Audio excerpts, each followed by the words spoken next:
Good evening, ladies and gentlemen, and welcome to Wichita Northwest High School and Northwest Stadium for tonight's second round state playoff game between the Wichita East Blue Aces and your Wichita Northwest Grizzlies. The winner tonight, in all likelihood, will travel next week to Topeka to take on Washburn Rural. But there's a lot happening before that, and it will start with football here tonight. We're a little late getting on the air. We'll bring in our crew here after we come back from our pregame interview. We're going to send it straight to Steve Martin and his thoughts and comments on tonight's game, and then we'll be back with more pregame activities right here at Northwest Stadium. Glad you're with us wherever you are on planet Earth. Stay with us now. We'll have a quick message from the Kansas State High School Activities Association and then Steve Martin. You're watching NWHS Grizz. This is Grizzly Football. Hey man, you going out for football? Band class still needs you, man. Kansas students have choices to do or not to do. The Kansas State High School Activities Association urges everyone to participate because when activities stop, nobody wins.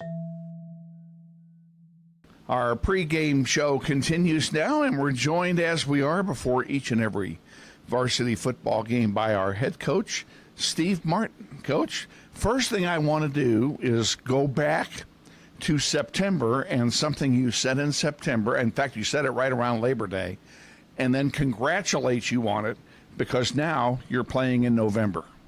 Yeah, that's the goal. The goal is always to be playing in November and be playing well.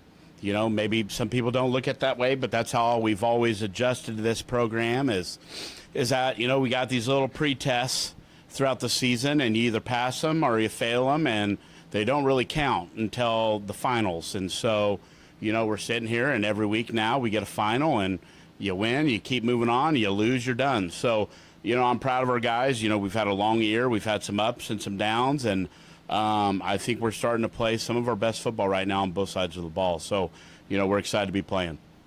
A very workmanlike dispatching of the campus Colts last Friday night, and being a lopsided score sure gave you an opportunity to get some new faces on the field and get them some reps and some experience, and at the same time rest some of your other guys. Yeah, we had 6 starters out last week, and we were able to get them some quality, rest and stuff instead of maybe going out there and expecting them to play quarter. We were fortunate that, our young guys did a great job. I'm not going to lie to you and tell you I wasn't nervous about a bunch of young guys being out there with 6 starters going out. As you want to make sure you're playing at your best right now, and you got 6 starters out. You just get pretty nervous about going into a big matchup with some momentum and feeling good about yourself. But I thought our young guys did a great job and handled that, showed that, it's always something that we believed here at Northwest. It's the next man up, and, they might not perform as good as the starter, but I thought our guys last week executed at a high level on both sides of the ball, and, we're getting healthy. We're going to get everybody back for tonight, and so we're very, very excited about that. How about Deuce Bohannon? What a game he had last week. Yeah, I think people are showing that, when it comes to Deuce, that, if we get him some quality touches and get him out in space, he can make a lot of things happen. And, he has been a special back, and we knew that when he was growing up. And he's kind of showing people what we can. He's been splitting carries with a senior, and, Sincere's been hobbled by a hamstring since the Capon game. And so, Deuce has just taken advantage of his carries and touches, and the offensive line did a great job for him, and they're really starting to gel now. And, we like our chances when we're able to play Grizzly football. And, we talked a lot about it. It's about getting able to ride and run the ball and ride the running game a little bit to open up some play action stuff. And that's where we've had a lot of success this year, or in the past, besides this year. And so, with Deuce coming on like that, it's nice to be able to open up some more of our passing game. So now you look forward, we turn our eyes forward to what turns out to be a rematch of a City League contest, as the East High Blue Aces are here tonight And it's also payback night because they kind of came in here and stole one from us a few weeks ago.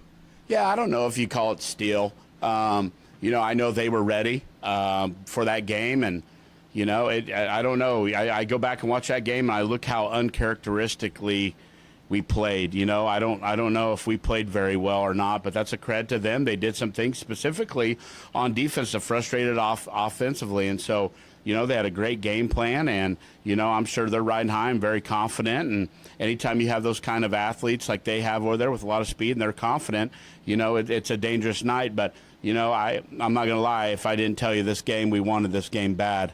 And our guys have had an amazing week of practice, and I think we're going to be able to show people really what we're about tonight. Another cold night tonight, kind of like last week when the cold front came through. Does the change into the cold weather, does that affect your practice any? Does it affect your strategy in any way? No, I think if you go back and you look at some of our big long runs in the playoffs in those 18, 19, and 20 season, the past couple of years is – we're going to get back to running the ball in November. We have aired the ball out a little bit more this year.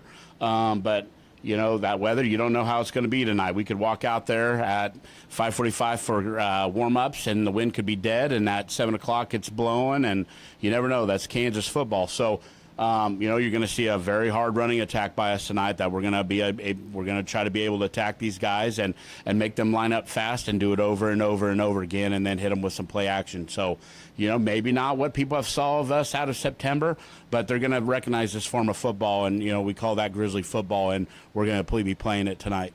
Coach, assuming that we advance tonight after dispatching with the Blue Aces, in all likelihood, we're looking at an undefeated Washburn Rural team at their place next week. We're not looking ahead to that game, I assume. No, our focus has always been this week on playing East because they're a quality team. I mean, they beat us. So, you can't look too far ahead, but, there is a Washburn Rural team that we'd love to get a chance to play for and play against. So we feel like we match up with them very well. And, when we talked about the playoff scenarios, we kind of knew that, worst case scenario, that if we did lose Manhattan to keep in our points, this is the road we'd see. And so, we're excited about playing the team that was able to beat us on a last-second fake field goal or botched field goal, whatever they want to call it. Looked like a botched field goal to me. It doesn't look like it was coached or a strategy, however they want to give themselves credit for, whatever. But luck, I think. Yeah, but, it's okay. Their kid executed. But long story short is, yeah, absolutely, we want to get playing again. And, we're going to become road warriors hopefully after tonight. And, we look forward to that challenge, Last year we took a young team on the road the first time ever in Manhattan game one and got trounced. Well, we've had a road test up in Topeka, and so our guys know it'll be another routine for our guys. So, we'll hopefully get through tonight, and we'll talk about that next week right here. But to change the subject for just a moment, because it was recently announced, and deservedly so, and you were recognized as the all-time winningest coach in Northwest football history. First of all, congratulations on that, and I know it's got to be a humbling moment for you. Well, man, if you would have told me that 12 years ago when we took this job that, I'd have more career wins than Coach Davis, I'd kind of smirk at you and say, man, we got lucky then. But, that's just a credit to, I've had a lot of great staff members on this that have worked with me over the past 12 years, and our kids, and an administration that has backed the way we coach and has, for the most part, stayed out of our way and let us coach how we want to. And so, here's to about 100 and some more, I guess, if I can last that long. So feel getting old. That weather's got my knees creaking out there right now. So, I appreciate it. Yeah, is it a career goal? Absolutely. But the one that I'm wanting to do is I want to get this high school a state championship, which has eluded this program for, the existence of the program. And, we've been close. We've taken these guys there 3 times. We've been in the semis 5. And then prior to that, Coach Davis, who I just, surpassed, had taken the team in 95. So it's something that we are striving for. And, we want to bring back a state championship for this community. And I think if we can do that, then I'll sit there and reminisce on a great career. So that's where we're at. One thing I do want to do, and I'm picking this up, folks, from last week because it was something I meant to ask and did not, or meant to at least mention, and that is that you've been blessed to be able to work with a family member on this team who took the walk on senior night. Yeah. It's pretty special when you get to have your family. And, for the big thing for me is I always thought I was trying to rob time with my kids. Being a football coach, we're busy. Some say we're probably busier than most. But any time that you can have your family with you and do that thing, with Tia being around, Tia's been a manager and around this program. Man, she's 17 going on 18. She's been around this thing since she was 5 years old. So pretty special night for me and Natalie. And it was awesome. It was awesome to be out there with her. And what are her plans for next year? Not sure yet. She wants to be a flight attendant, but there's some things that she loves to travel. She got that travel bug from me and her mom, who like to travel, and she wants to travel and work. And she's an amazing people person, and so I think that's just right up her alley. I'm excited for her, but I think there's some age requirements that she's going to have to surpass. If we've been looking at, there's some that take 17, there are some that take 18-year-olds, and so. Talking to a former player of ours, Brees Hall's mom, LaRonda, is a flight attendant for Delta, and so she's kind of been talking to Tia back and forth. And then Reagan Jones's dad is a pilot for Delta as well, and so we're kind of filling them out and seeing what the possibilities are. So I'm excited for her. She'll do great at whichever she does because she cares about people and she has a good soul. So I think anytime she can just do that, that'll make her dad happy. So. Congratulations on your daughter's accomplishment, and best of luck to her going forward, and the best of luck to you and the boys tonight against the East High Blue Aces. Looking forward to sitting right here 1 week from today and talking about our next opponent, presumably Washburn Rural. Yeah, we expect that to happen. So hopefully we're here and we can talk about a big matchup. Head coach Steve Martin on our pregame show. Stay tuned. We're going to take a 90-second timeout, and then we'll be back with more of our pregame activities. So stay with us. You're watching NWHS Grizz, and this is Grizzly Football. What does it mean when people say America is a land of opportunity? It means the power to discover, To redefine yourself. To improve yourself. to challenge yourself. To realize there's more in you Than you ever knew. that you could do. Means giving people an open field to explore what they do best. With the best tools, The best training. The best technology in the world. We bring out the best in the people who serve. So you can be all you can be.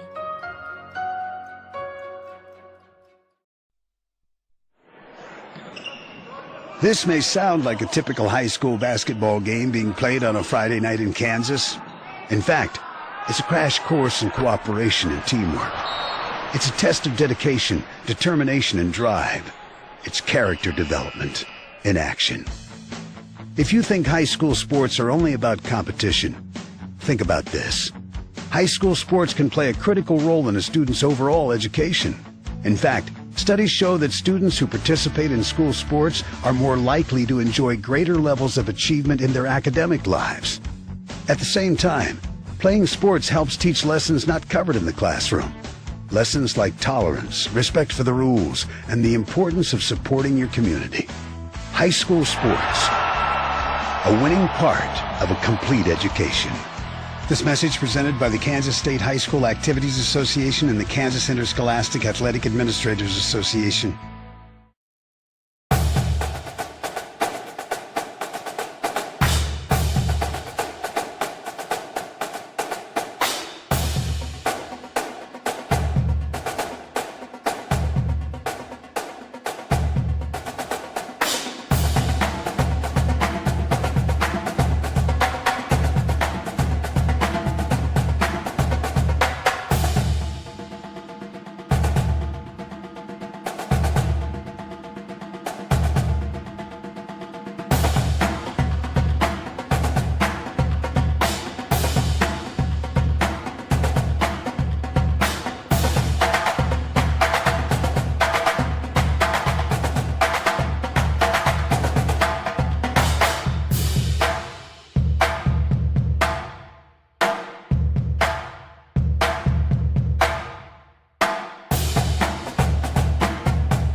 Wichita Northwest High School and Northwest Stadium as we count it down toward the kickoff of our second playoff game between the Grizzlies and the East High Blue Aces. By means of introduction, my name is Kevin Arkin. Glad to be with you wherever you are on planet Earth tonight. I'm joined by the young man to my left, Craig Camrick. And Craig, another big game tonight, much more so than last week, as this is also a revenge game for Northwest tonight. Yes, Kevin, it's just like a couple weeks ago when we faced East here, right at the exact stadium. And it was a heartbreaking loss by a last-second botched field goal attempt for a touchdown that an East player ran all the way down the field for. And it was really heartbreaking for Northwest. And I can only assume that they want to get this win tonight just to kind of get that revenge and show them how good of a team they are. Well, and you're right there. And, of course, we have to win tonight to keep playing. And we will play the winner of Washburn Rural and Junction City next week. And in all likelihood, we would expect it to be a trip to Topeka to take on the Junior Blues as they are undefeated going into play tonight. Junction City, I believe, is 6-3 going into playoff play tonight. As far as these two teams are concerned, they both come in with an identical 7-2 records, and we're just I consider us very fortunate that we got home field tonight.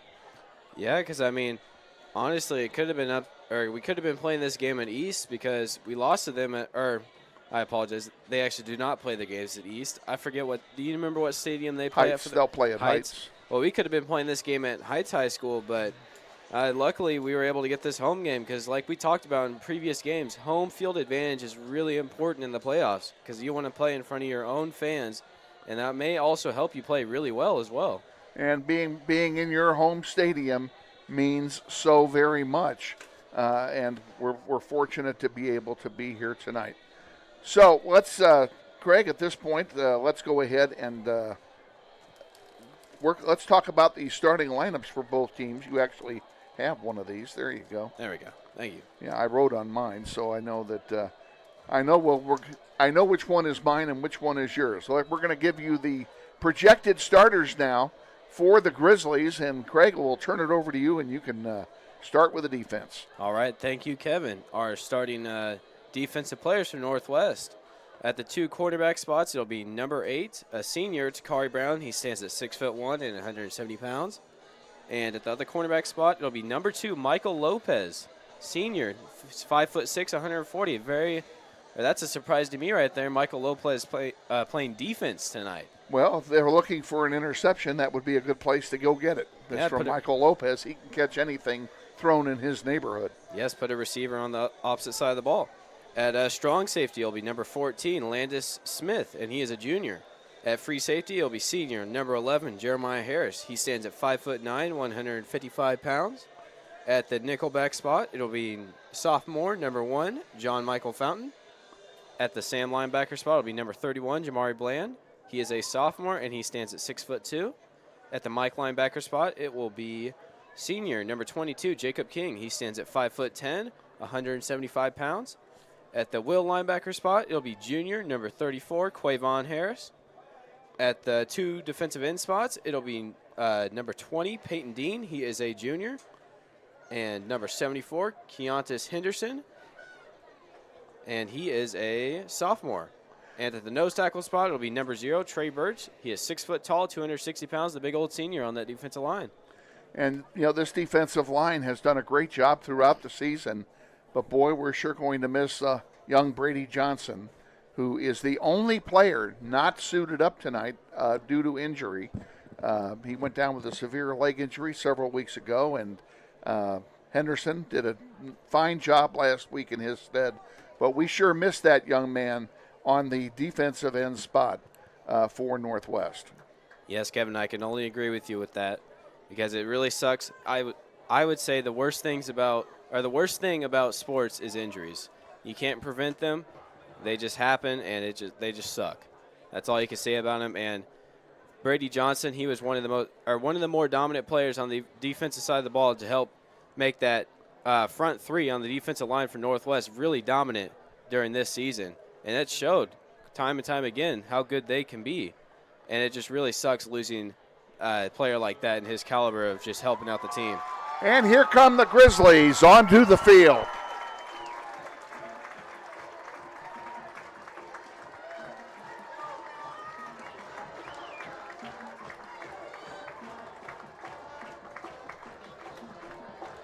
Grizzlies are in their home uniforms, navy blue tops, gold shorts or pants, however the players elected to do it here tonight. It's a pretty warm night for November. And gold trim and gold numerals for Northwest. East High will be in their white uniforms as the road team here tonight. Let's go ahead and talk about our offensive starters for Northwest. And it all starts in the trenches. At left tackle, number 66, Devon Gracie, a 5'10", 235-pound junior. The left guard, Maddox McGinnis, 6'4", 265 pounds, and McGinnis is a junior. Nathan Davis, the senior, at center, 6 foot, 255 pounds of beef there at center for Northwest. Dalton Schrader at right guard is a 6'5" senior, tapping it at 280 pounds. At right tackle, sophomore D'Angelo Williams at 6'4" and 225 pounds. And at quarterback starting tonight, Jace Glasper gets the start, 6'2", 170, old big number 5. We're looking for a big game out of Jace Glasper at quarterback here tonight. Your wideouts, Chase Carter, number 81, 6'3", 185-pound sophomore. Michael Lopez, 5'6", 140-pound senior on the far side. Franklin EQ, 5'11", 185 pounds. Those are your 3 wideouts. Your running backs, what a combo we have here at Northwest. Number 13 is the senior, Sincere Thompson, 5'10", 205 pounds. He's been fighting a nagging hamstring injury ever since the Capon game, and that has slowed him down somewhat this year and the second half of this season. But picking up the slack, oh my goodness, is number 3, Deuce Bohannon, the sophomore at 5'6", 170 pounds, who had a monster game last week. There's your starting offense for Northwest. Coin toss going on at the moment out at the center of the field. Lopez is out there along with Takari Brown, Quavon Harris, and Dalton Schrader, the captains for Northwest. We cannot hear the refs up here in the booth. We have no way to tap into their mics, so we'll look for the signals here after the ceremonial coin tosses are done. What do you project? Are we going to get the ball or are we going to kick it? I say this time and time again with you, Kevin. I could only assume if we win that coin toss, we are definitely going to receive that ball. Because Coach Martin, he likes to play aggressive and he likes to strike first. Well, you lost your bet. East High won the toss and elected to receive, and East will receive at the south end. We will play from north to south here in the first quarter. That would be from left to right on your screen as you're watching this at home, ladies and gentlemen. So we'll be on defense first, and that isn't bad. That's actually, as far as Coach Martin is concerned, what he would prefer. He likes to be on defense first. Yeah, and also I would say, Kevin, if you put your defense out there first, you kind of just figure out their offense and just how they want to run this game, because I'm assuming that East is going to want to try to play a little bit differently than they did when we last played them, just to change it up a little bit, change the tactics, and make sure we didn't learn anything that they did the last time we play them.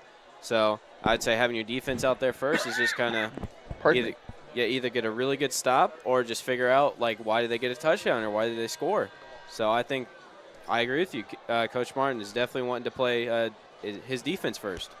Franklin EQ tees it up on the 40-yard line on the far hash mark, his normal spot to tee it up. And LT Robinson is deep for East High to receive the kick. He's standing at his 10-yard line. We're ready for more playoff football, and the revenge game is on. Kick is off, and it's good. It goes to the far side. from the 10, 15, 20, 25, 30, and down he goes at the 30-yard line. Be first and 10 for the Blue Aces from the 30. And we are underway here at Northwest. Your game time temperature, 63 degrees at kickoff, and there is a very light wind out of the south tonight, unlike last week when the wind chill was 42 degrees below zero, or at least it felt that way. Spread offense for East High, and of course it's who else but Deontay Mitchell, number 5, at quarterback. He ran ripshot on us 4 weeks ago when they were here. He's back there with Ravel Leak, and Leak has been a monster on offense for the Blue Aces. And just as I say that, an illegal procedure penalty costs the Blue Aces 5 yards. It'll make it first down and 15, balls at the 15 of East. There's the snap, back to throw. And Mitchell fakes the throw. Now he runs with it, comes over here on the near side for the sweep. He's going to pick up good yardage. He gets 11. It'll be second down and 4 to go at the 36-yard line. And a good play on first down for East. And Greg Kamrick, this is one of the things we have to do in our keys to the game tonight, which we didn't get to because of our shortage of time tonight. But we've got to stop the three-headed monster of East High in Mitchell, Leak, and Robinson. Yes, Kevin, and I think we just saw right there the reason why we lost 4 weeks ago or so. Mitchell, he's a really elusive player, and he can split that edge, and he's really fast as well, so that really just helps out his team. Second down and 4 to go. Mitchell back to throw, throws it on the far side, and he throws it to Robinson, and Robinson is tackled for a 4-yard loss. It'll be third down and 8 to go for the Blue Aces, and a great open field tackle by the Grizzlies here early on in this contest. Yeah, that was Landis Smith with the really great open field tackle, like you said, Kevin, for the Grizzlies there. It was a really good play because it was a really good play call, I would say, from East there, just doing a little wide receiver screen. But Smith did a really great job just wrapping up the ball carrier.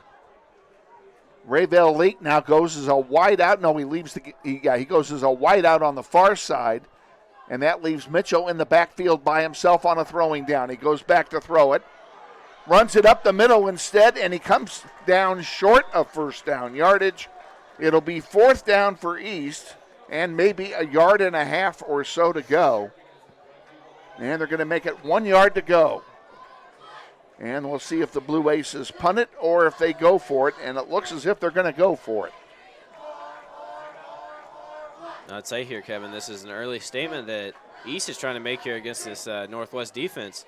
Ball's on their own 39-yard line. This would be a great place for a stop for Northwest. Ravel Leak is in the backfield with Mitchell. Mitchell looking for a play. They've changed it twice. L.T. Robinson is on the near side with one other wideout for East High, and now they can't get on the same page. Looks like they're going to call a timeout. Oh, looks like they took a delay game penalty there. They did take a delay of game penalty by George. Now we can only assume they're going to punt the ball Now here. they're going to punt it. Yeah, that was a really interesting exchange to me, Kevin. It looked like the quarterback and his head coach couldn't get really on the same page about agreeing for a play, and it kind of bit them in the butt at the end as a delay game penalty ensued. Glasper and Lopez are deep for Northwest at their own 35-yard line, awaiting the kick. Here it comes. A low line drive kick. It bounces. It's loose back there, and I don't think anybody touched it. So it's going to be downed by East at the 26-yard line, and that's where Northwest will have it. First down and 10 yards to go. So we held on the first series for East. That automatically gives us the advantage at the beginning of the second half because we'll have the ball first in the third quarter. Yes, Kevin, and also I would say it could be an early statement for Northwest here, just showing that they're going to play some strong defense to get this really high-powered East offense. Jace Glasper is in the backfield with Sincere Thompson and Deuce Bohannon. Two wideouts on the near side. And the handoff is to Bohannon. Bohannon goes up the middle, up along the far hash marks, and will pick up 4 yards on the play. It'll be second and a long 6 to go. Yeah, I like that play call there, Kevin. Just get a couple yards out of it, and you're almost halfway to the first down marker there. That makes this second down very manageable for this offense. Thompson is in motion. They throw, I'm sorry, that's Bohannon, and they throw to him. And he doesn't get much. He picks up a couple. Yeah, let's call it 3rd down and 4 for the Grizzlies to get the first down marker. No huddle, right to the play. Now they look over to the sideline to double check it. Glasper has it. He throws. Caught and short of the first down, and down he goes. He's not going to get there. It's going to be They give close. him forward progress 1 yard short of the line to gain. It'll be 4th and 1, and we'll see what the Grizzlies do here from their own 35-yard line, and I have a hunch they're going for it.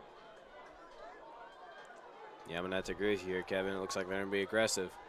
Glasper will keep it himself, and he does not get it. He loses a yard. It turns over on downs, and, well, you live by the sword and you die by the sword, and that time we died by it. We give East High tremendously good field position, starting their drive at the 36-yard line of Northwest. Yeah, whenever you have those 4th and 1s or 4th and short plays, it always feels nice whenever you get the first down, but whenever you don't, and especially in your own territory, if you turn the ball over, It's a big gamble. Yeah, it's going to hurt you. This time they lost on the gamble. Mitchell's in the backfield alone now. 3 wideouts on the near side for East High. Mitchell back to throw it. Now he runs it up the middle, and down he goes. He's corralled by 3-4 blue shirts. And he will lose 4 or 5 on the play. Let's see where they mark it. 2nd down and 14 from the 40 for East High. And what a great defensive play that was. Yeah, and I saw first person to get to Mitchell was big old Trey Birch, the big old senior that we're definitely going to miss next year. He's playing at a really high level right now, and he did an excellent job just wrapping up the ball carrier because we know that Mitchell is fast, and if he did not wrap him up, he would have been gone. Leak is in the backfield, and flags fly. And Leak is stopped immediately for no gain. Let's see what the penalty's about. And they're already signaling we're going to decline it. I think it was an illegal shift on East High. Let's see what the referees have to say about this. As soon as they find out from Northwest what we want to do, now they're going to push them back, I think. No, they're going to decline it. Illegal formation. Illegal formation penalty is declined. It'll be 3rd down and 14 for East High. 3rd and 15, I should say. Yeah, I was thinking that could have been a penalty on the Northwest defense, but thankfully it wasn't. Leak is in the backfield with Mitchell. Mitchell has it. He goes back to throw, and down he goes! Holy cow! Coming in there and just plastering him. That can't be right. Jacob King, that's exactly right. King all over that play. Wow, that's a huge loss. And it pushes them out of field goal range, so they can't even think about taking a field goal here. Nope, they're going to punt it. The ball is at midfield, 4th down and 23. What a great defensive stand by the Grizzlies that time. Yes, and I could not help but notice just watching the play develop there. I saw Jacob King on our near side, and he was unblocked, and he got to the quarterback first. So great job from King. Kick is in the air, and it's a bouncing kick, and it's going to be this is going to be a good kick for East. They're going to down it at the 2-yard line. That's where the Grizzlies will have it, 1st down and 10 at their own 2-yard line. 6:14 to go in the first quarter at a scoreless contest. Wow. Big drive coming up here for Northwest. They got to get out of the shadow of their own goalpost. And it's going to be tough as well, Kevin, because they're backed up to about their own 5-yard line or so. So they're going to have to figure out how to get this ball out quickly or run the ball out quickly as well.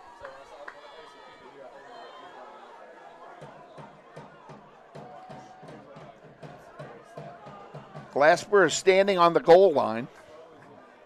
Bohannon and Thompson are both back there with him.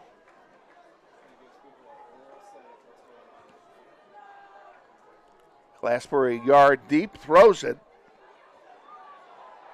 And it's complete for a very short gain on the far side of the field.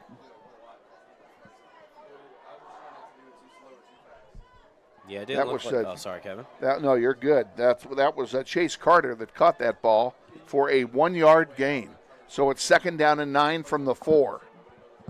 Yeah, there's really nothing that developed on the side there for Carter because it looked like 2 white shirts were immediately there to greet him whenever he caught the ball. Glasper on the goal line, hands it off. Fakes it, rather, excuse me, and up the middle with it goes Sincere Thompson. Glasper. Glasper kept it? Yep. You're right indeed. Glasper keeps it himself. He got nice yardage on that play. Picked up 5. It'll be 3rd down and 2 to go for the first down. And we need to move the sticks a couple times here. We sure do, Kevin. We need to get some momentum going on offense. Glasper keeps it himself. Goes into a pile of white shirts and loses ground. And the Grizzlies will have to punt. Yeah, I'm not sure if I like that play call because it seemed like he ran the exact same play he did just one play before, and it was pretty easy for East to guess that. Well, if you need 2 yards, the shortest way to get him is to run 2 yards up the middle. The punt is very, very short off the side of his foot. It's going to get a bit of a Grizzly bounce and be down at the 35-yard line of Northwest. So in the field position game, so far East is winning it because they're keeping the ball on our side of the field here for the last 4 minutes or so. Yes, and also I'm starting to think here, Kevin, this may be a low-scoring game because it seems like both defenses are playing pretty well here, and both offenses are not able to generate anything right now in this first quarter. So let's see what I hope you're right for one more defensive stand at least here. And then we need to hold them right where they are. Leak is in the backfield with Mitchell. Robinson is in motion. Hand off to Leak up the middle, and he picks up maybe 3 yards on the play.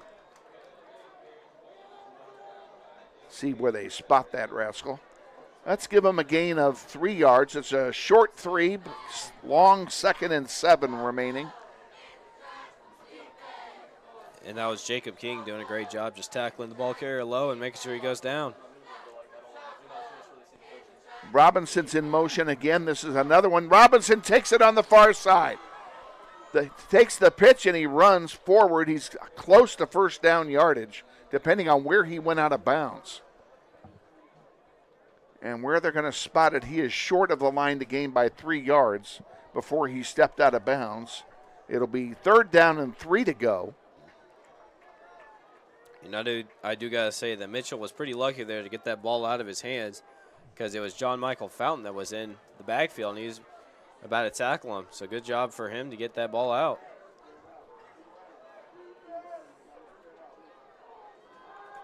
Mitchell throws it, and it's completed for a first down inside the 25-yard line, down to the 23. 1st and 10 for the Blue Aces. Clock running, 3:50 to go, first quarter, no score. Yeah, with this drive getting shorter and shorter, this Northwest defense needs to make sure that they bend but they don't break, because it would be really unfortunate if after a couple offensive drives, if East gets a touchdown here. 2 wide outs on the near side. Leak in the backfield. They go back to throw it. Mitchell throwing for the end zone and overthrows his man. It'll be 2nd down and 10. That ball intended for Robinson. And he was well covered, but the ball was thrown high. Robinson had no chance to make a play. Yeah, and that was Jeremiah Harris for Northwest that was using that tight coverage on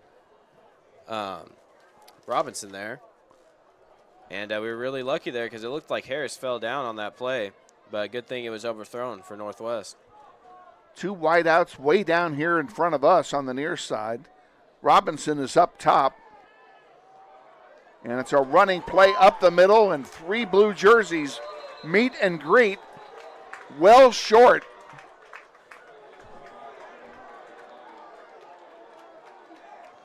Picks up maybe a yard on the play.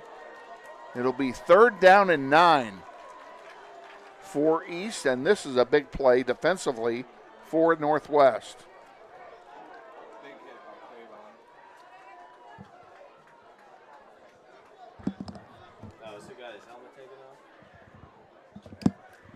Yeah, I'm not sure what happened after that play, but I did notice that it was Quavon Harris from Northwest had his helmet off for some reason because it looks like there's a little bit of chippering. He was kind of gimpy coming off the side of the field here on the near side. I noticed that.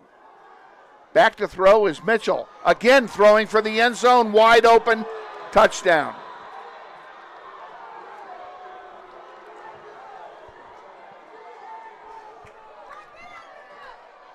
Touchdown pass to L.T. Robinson. And two of the three heads of the snake combine for the score, and East High breaks out on top 6-0.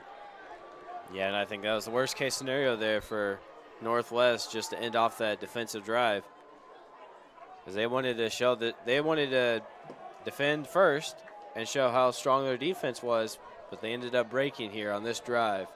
Cohen Richardson will try the extra point for East High. Mitchell will be the holder. Ball's down, kick is up, and it's good. With 2:31 to go in the first quarter, East High takes the lead, 7-0 over Northwest. We'll be back with a kickoff after this. Stay with us. You're watching NWHS Grizz, and this is Grizzly Football. What does it mean when people say America is a land of opportunity? It means the power to discover, To redefine yourself. To improve yourself. to challenge yourself, To realize there's more in you Than you ever knew. that you could do. It means giving people an open field to explore what they do best. With the best tools, The best training. The best technology in the world. We bring out the best in the people who serve. So you can be all you can be.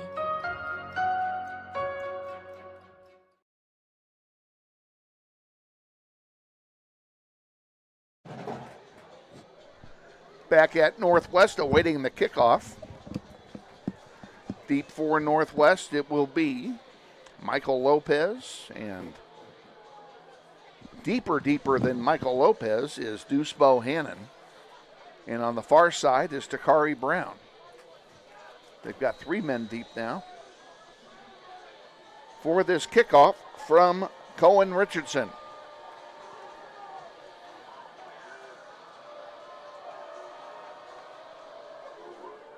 And he squibs it, and one of the up men takes it and kneels on it immediately. And for Northwest, making that play, it was Jayshon Dirting. Numero 9. Did I misread that? Yeah, Jalen Lagan. Sorry. My bad. You got good heads-up play there because it was a good heads-up play. Surprise squib kick there from East. So the Grizzlies get good field position out of it. 1st down and 10 at the 38.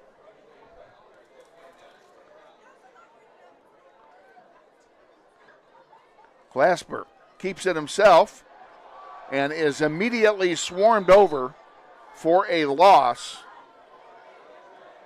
Be a loss of 1 on the play. 2nd down and 11 for Northwest.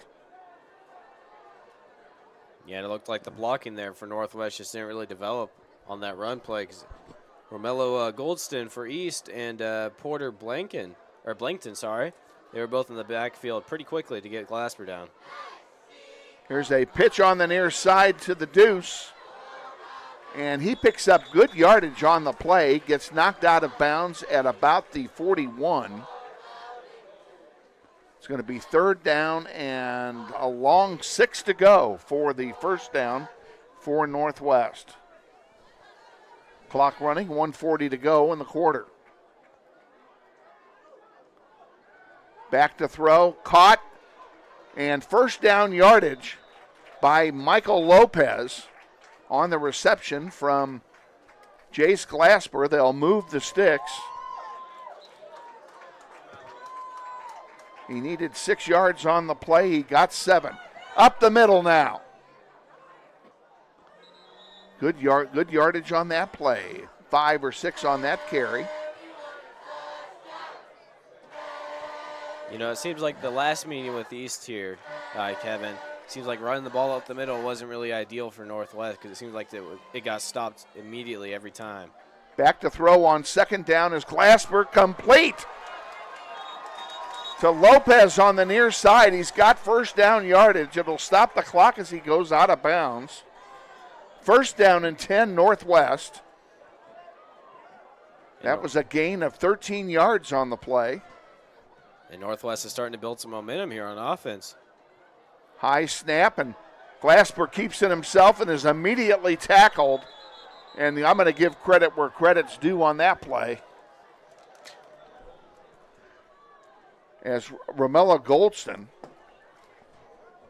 makes the tackle on Jace Glasper. Yeah, he did a good job just grabbing an ankle of Glasper's. Held on and waited for help. Glasper again, now looking to throw it, throws it deep. And it's caught. Now they're saying incomplete. Must have lost it when he hit the ground because he had it in the air. Yeah, it would have been an amazing catch there. It would have been. It was an amazing play anyway. Unfortunately, it's incomplete. It will be second down and 13 for Northwest. Yeah, and that was Franklin EQ there as the wideout, excuse me, for Northwest. But the coverage was just too tight for him, and he ended up dropping the ball after he hit the ground. So really unfortunate there for Northwest because that would have been an excellent play there. Back to throw again. Glasper. Oh, hook and lateral. First down Northwest. Wow. I haven't seen that play all year. I guess it would have time to pull it out. The bag of tricks, That I was guess, a for good Coach one. Martin.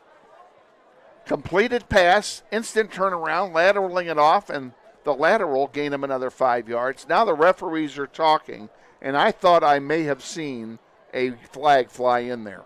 Yeah, I believe I did too, Kevin, but I don't see anything illegal about that play. I don't caught either. it, and then it was a backwards pass, but it looks like they're going to move the ball back. That's too bad because that was a nice play. It sure was.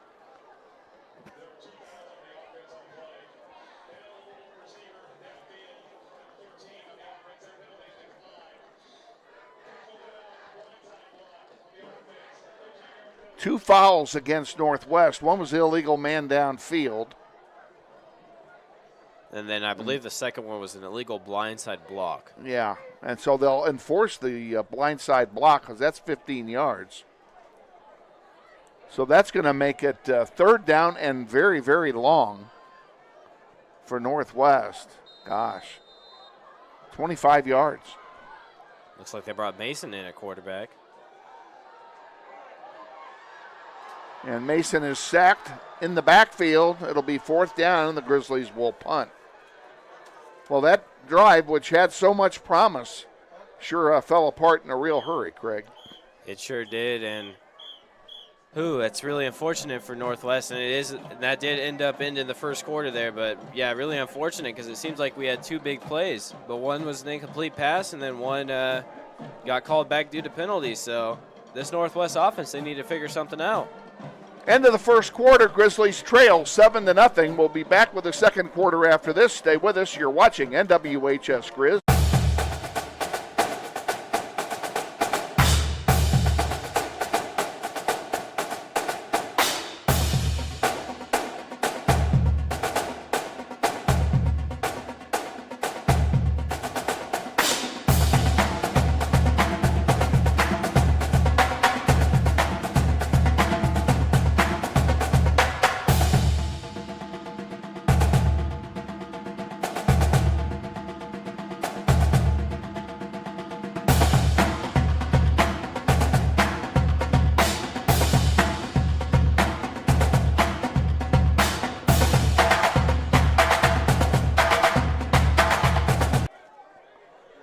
Back at Northwest, getting set for the start of the second quarter. It will start with a Northwest Grizzly punt. Glassboro back to punt it. And I'm going to take that back because Glassboro did not punt that. At the 10, 15. And down he goes at the 16-yard line. Franklin EQ was the punter that I gave you the wrong information there. It will be first down and 10 for East.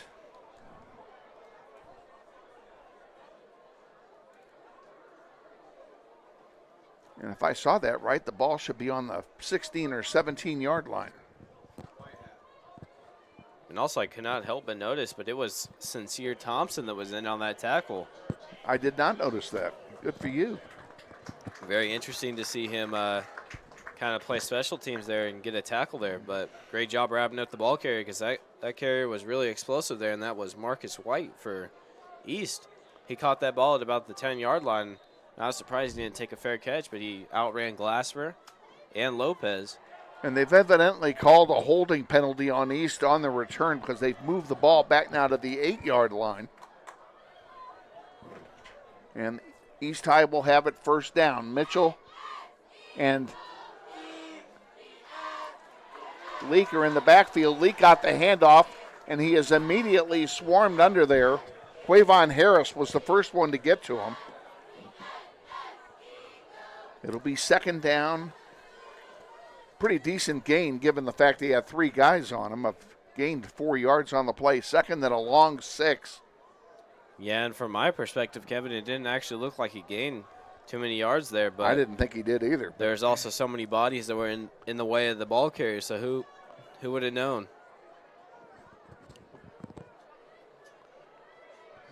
Mitchell looking at the sideline now for a play. Leak is in the backfield.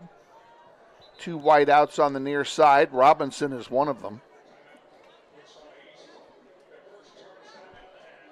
And we have a timeout being taken by the Blue Aces. We'll keep it right here, and let's take this opportunity to introduce the rest of our crew. We didn't get to do that in the pregame show, besides the 2 of us. We got a great support team behind us. Our executive producer tonight is Mr. Shane Monroe, who runs this whole kit and caboodle for us, and we're sure glad of that. Our producer engineer tonight is a rookie. Zach Profit is running the board over there tonight and doing a great job. He knows when to punch those commercials up. That's the important part. And Max Harbacek, our aging veteran, is at camera tonight doing a wonderful job bringing you pictures, and we thank our entire production crew for their efforts here tonight. Great bunch of guys to work with. We're coming out of the timeout now. Second down, long 6 to go for the Blue Aces. They line up with 3 wideouts on the near side. Mitchell's in the backfield. Now they're going to change the play off again.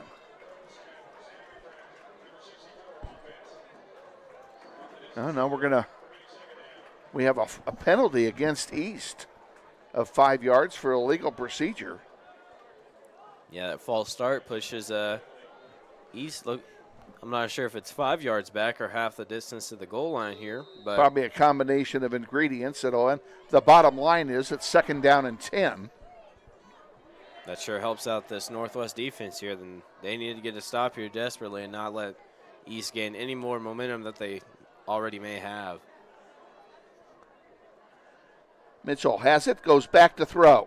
Now he runs it, goes off to the far side, down he goes, and a nice open field tackle by Jacob King.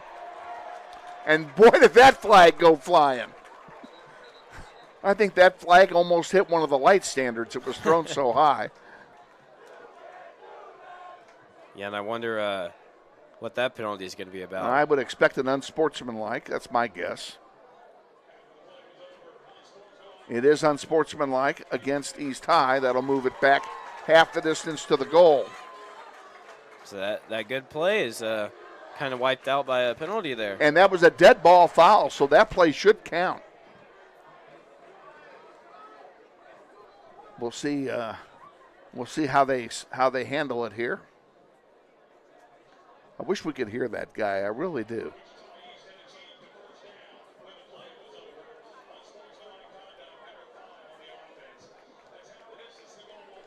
It is half the distance to the goal on a dead ball foul, so it should be second down now.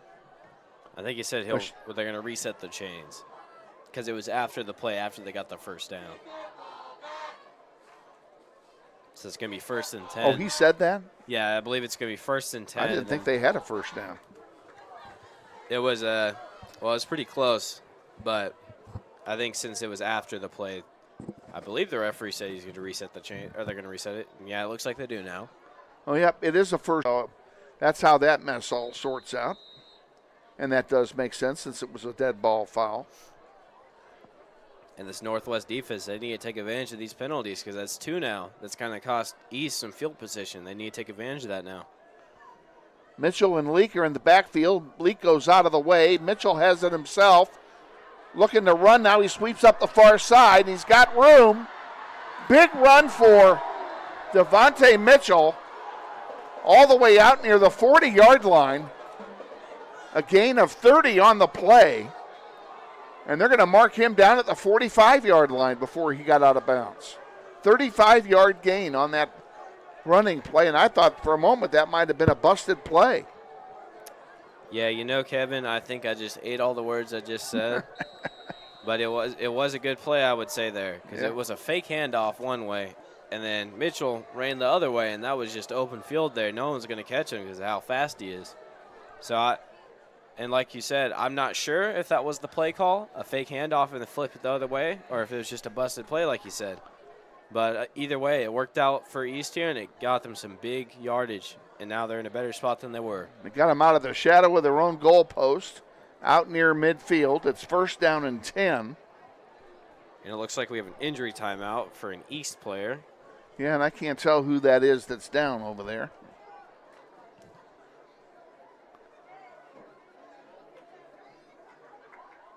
Looks like a leg cramp or something. They're working on his right leg.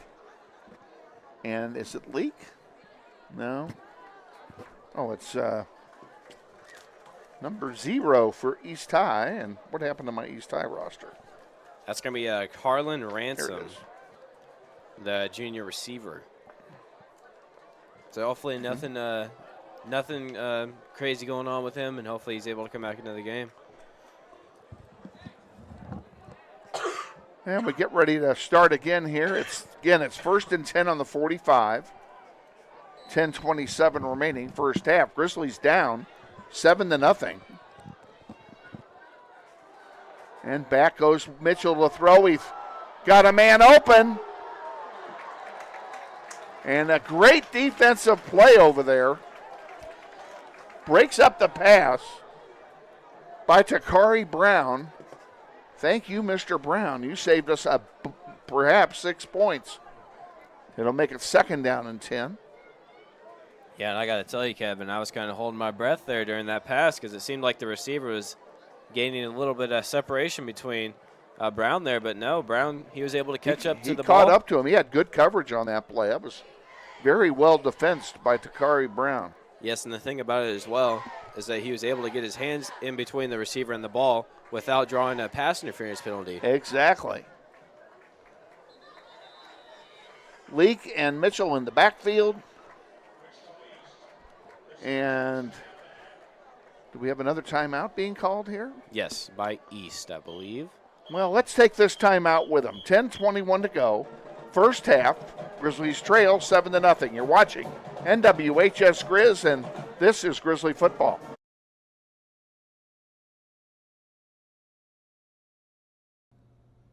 Hey, Grizzly Nation.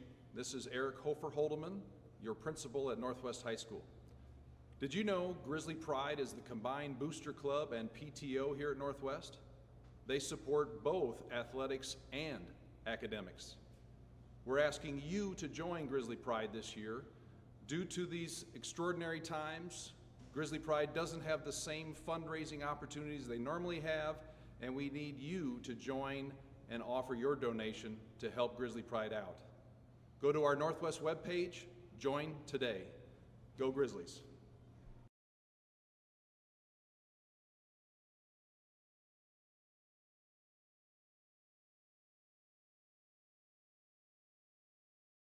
Northwest.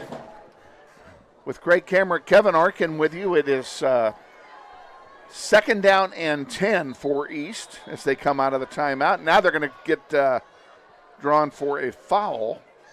Oh, or is it on us? Oh, we got charged with an offside call. So it'll be second down and 5. Those aren't good penalties to have. Yeah, of course, sure no penalties are good to have, but makes things a lot easier for the Aces on second and 5 than it would on second and 10. Ball is at midfield.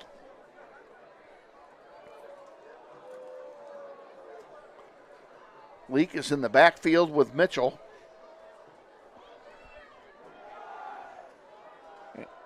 Mitchell keeps it himself, and down he goes. He gets a couple of yards on the play. 3 Grizzlies piled on top of him. And one of those was Amari Bohannon. Looks like he got there first. Sorry, Kevin. Yeah. I believe also the person that started that tackle for Northwest was Jacob King there. I saw him on our near side, just kind of started to make his run towards the quarterback there. And he did a great job, I would say, just making sure he stays put until he figures out who actually has the ball, because they did a read option play right there. Exactly. An excellent play there from King just to tackle the ball carrier. Third down and 3 for East. Mitchell keeps it himself, gets the first down. Runs out of bounds inside the 45-yard line of Northwest.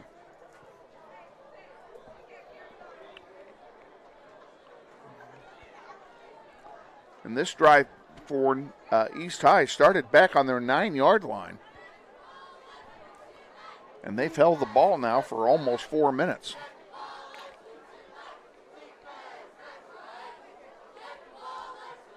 East in the huddle, in no hurry to do anything.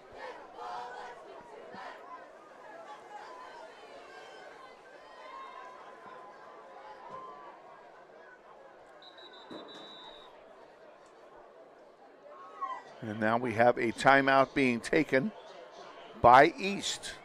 And that should be their last timeout if I got them counted right. But I don't. They got one more. No, we'll go ahead and keep it here. One. We've got other games going on around town tonight. We have one other game of City League interest in the playoffs. Garden City is hosting Great Bend tonight in a 5A contest that is being played at Wichita Southeast. I don't know if you've got a update on that score. We'll ask you to look, and we'll look that up for you. We're going to give you all the scores we have at halftime. We'll also go through the entire bracket of the playoffs in 6A so far. Let you know who's done what to get to what point we are. Craig gets the honor of doing that. I don't see the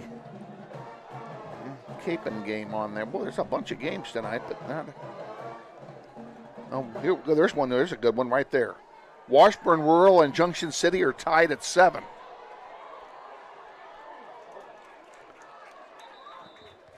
Short gain on this play of about maybe 2 yards will make it second down and 8.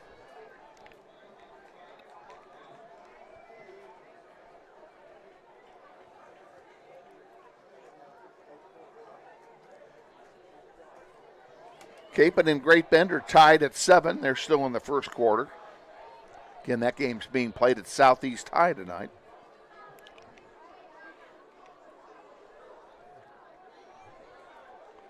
So it's a road game for both teams. Mitchell pitches it out, and a loose ball on the ground. Come on, pick it up. Yes! And they're going to say he's down. Their fumble recovered by Quavon Harris, and he ran with it. But the official saying he was down when he picked it up, so it will be Northwest ball, but he doesn't get the advance. Well, I'd say that was a good defensive drive there from Northwest, but ultimately... Well, it was a bad pitch by Mitchell. That's what caused all that. He just missed his target.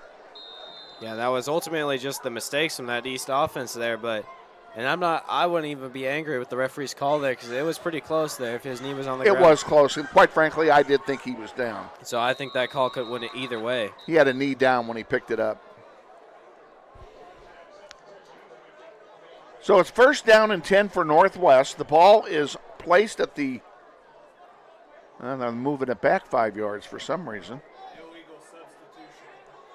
Well, that's not good. We have an illegal substitution on Northwest. So instead of being first and 10, it'll be first and 15. 3-man backfield for Northwest. Glasper, Bohannon, and Thompson. Thompson gets the ball, runs up the middle, and bulldozes his way for 7 or 8 yards. It'll be second down and 7. Nice play that time by Sincere Thompson. Yeah, Thompson right there. He had to do some tough running to get those 8 yards there. Had a couple guys on his back. High snap. Bohannon, big hole. Close to first down yardage. He may be a half a yard short, depending on the spot. The two linesmen disagree on the spot, and the guy that won the argument was the wrong guy. And now it'll be a fourth down. On third down, they ran without a huddle and lost a yard. So now it'll be 4th and a yard and a half. Let's see. They're going to go for it.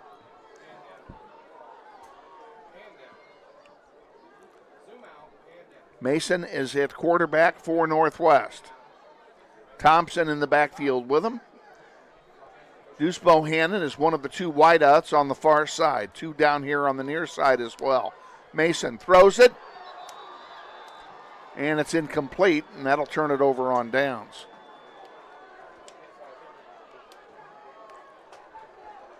Well, that was unfortunate, Craig. Yeah, I'm not really sure if I agreed with that play call there because coverage is really tight there. But ultimately, it's going to be a turnover on downs, and that's really unfortunate, too, because it seems like momentum is in full swing in effect for East here. Their offense has kind of been doing what they want. The Grizzly offense hasn't done anything for almost 15 minutes. Yeah, if they want any chance of winning this game, they really need to figure something out on the offensive side of the ball. So it's first and 10 for East High. They have it at the 46-yard line. 7:27 remaining, second quarter, 7-0. Leak gets a big hole and is going to run for an hour. Down to the 10, the 5. They're going to tackle him at the 1. 45-yard gain, actually 55-yard gain by Ravel Leak. First and goal for East High at the 1-yard line of Northwest. And they don't waste any time, and now there's a whistle and a stoppage of play before the snap, and a timeout has been taken by East High. Northwest. Coach Martin took a timeout. He pointed toward East. I heard Northwest. I believe you. And they are taking it off the board of Northwest. So Northwest takes the timeout with 7:14 to go, and East High in danger of doubling their lead. Any updates from around anywhere? Let me see. Capon is now leading 15-7 in the first quarter against Great Bend. Capon, the number 1 seed in 5A this year. They had one heck of a year. That's a team that Northwest did beat earlier this year. Yeah, I believe we were Capon's sole loss of their season this year.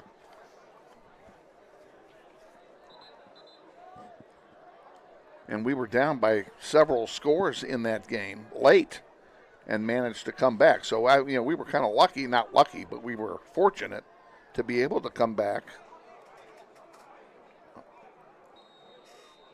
There's a local score there, 20-7. Eisenhower leads Hayes. That game being played in Goddard. Okay, first and goal. The pile moves, touchdown. Flag on the play. That was thrown on the far side. Let's see what the call is over there. Looks like it'll be a false start based on what the referees are signaling here. Here comes the call. Illegal formation. Illegal formation against East will move it back 5 yards. So it'll be 1st and goal from the 6.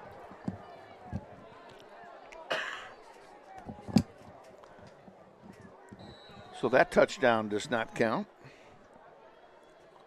And this is going to give the Northwest defense a little bit of breathing room here, and they're going to need to figure out how to use this to stop this East offense from getting into the end zone. 1st and goal for East. They hand it off to Leak, and he is stopped immediately. Holy cow, what a great play there by Jamari Bland. Just wrapped him up and brought him down. He gains 2 yards on the play. It's 2nd and goal from the 4. Yeah, Northwest, they just need a couple more plays just like that and just make sure they don't gain a couple yards. That makes it just a really easy We can hold them to a field goal. I consider that a victory. Yeah, I agree with you there, Kevin.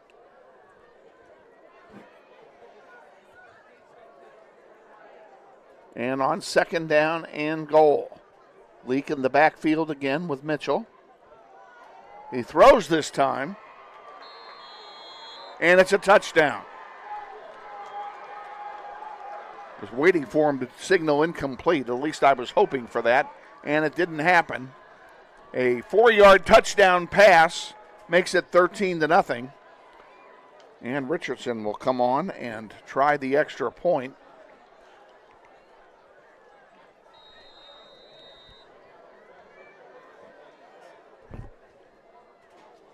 And this time they got a different holder. Marcus White's the holder. Kick is up, and it's good.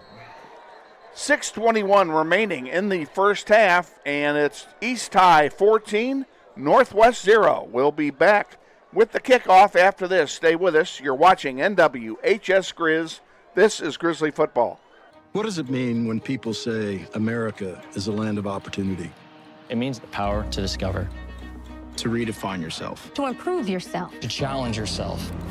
To realize there's more in you Than you ever knew. that you could do. It means giving people an open field to explore what they do best. With the best tools, The best training. The best technology in the world. We bring out the best in the people who serve. So you can be all you can be.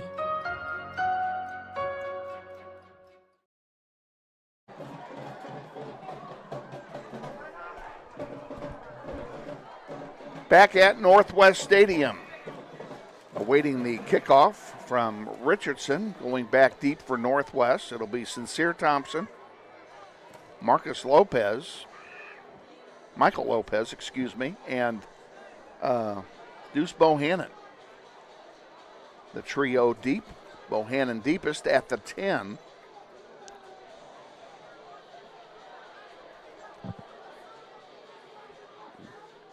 And it must be having a media timeout of some kind here because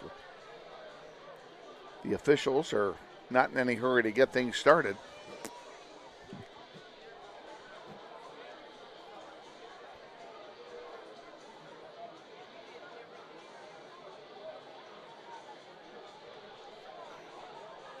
Ball at the center spot on the 40-yard line, which is where Cohen Richardson has kicked off all evening.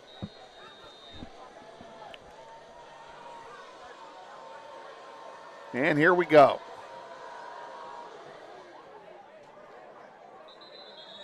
Another short kick taken by an up back at the 36-yard line. He falls on it, and it will be 1st down and 10 for Northwest. And that's not bad field position. Now we need to do something. Still got plenty of time. Oh, yeah, being down 14 points in the middle of the second quarter, that's not really too big of a deal. It's just this Northwest offense needs to find some sort of momentum, just build up some confidence in its running game probably. Or I would say especially the running game with Deuce Bohannon and Sincere Thompson. They've been quiet tonight, both of them. They sure have. Glasper is behind center. Now Thompson moves back there with him. Michael Lopez is up on the near side at wideout. And they're going to hand it off to Sincere Thompson, and he goes nowhere. He's going to lose a yard. 2nd down and 11 for Northwest. Ball's at the 35. I guess I should have added to my statement, we also need to figure out the passing game because you can't run it there in that situation when East has so many players in the box. Glasper went back to pass, then decided to run it, and he ran into a wall of white. And he will lose several yards on the play. They'll mark it back near the 30. Actually, they put it at the 32-yard line, a loss of 3. It's 3rd down and 14.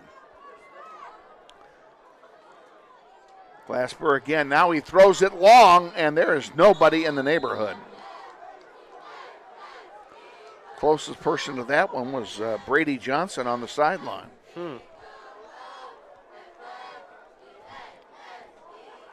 So just like that, it's 4th down. The Grizzlies are going to have to punt. It's 4th down and very long.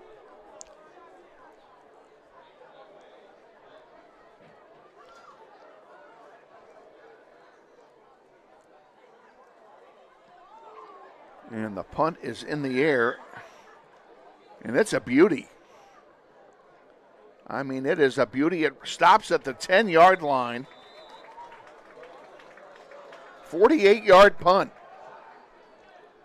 58-yard punt, excuse my addition.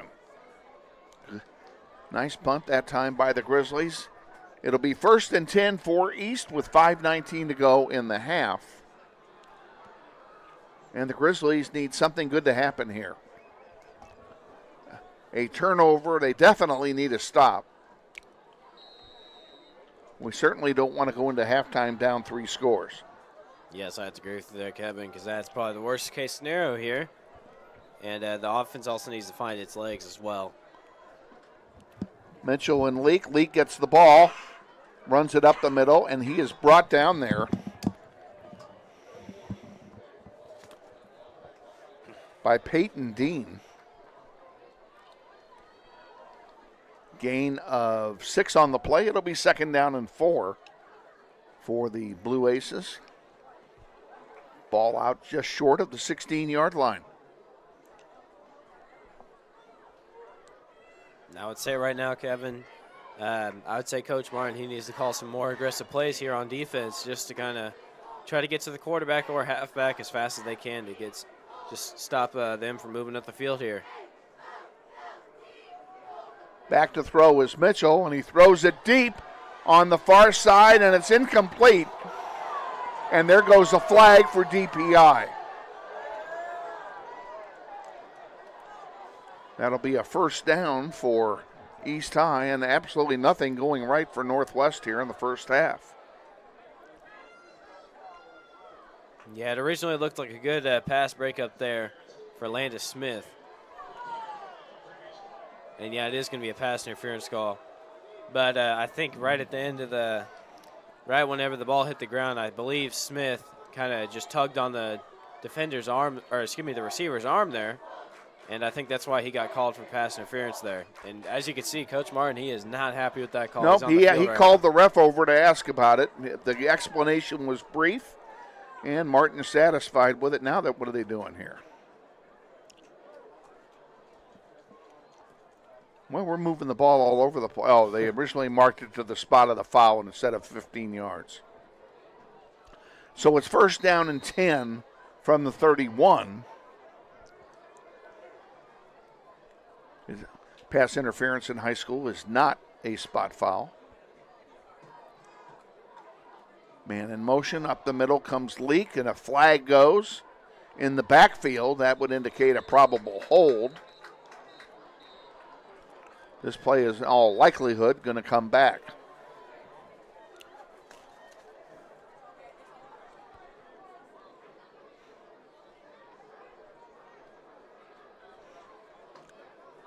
And they're asking the coaching staff of Northwest whether or not they want to accept it.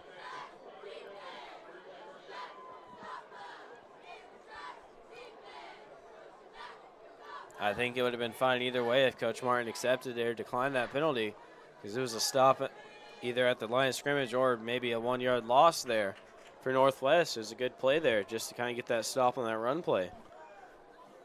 Foul was for illegal motion. It'll be a 5-yard penalty. 1st and 15 now from the 26 for the Blue Aces. 2 wideouts on either side. Leak in the backfield with Mitchell. Mitchell back to throw it, and he throws it deep again.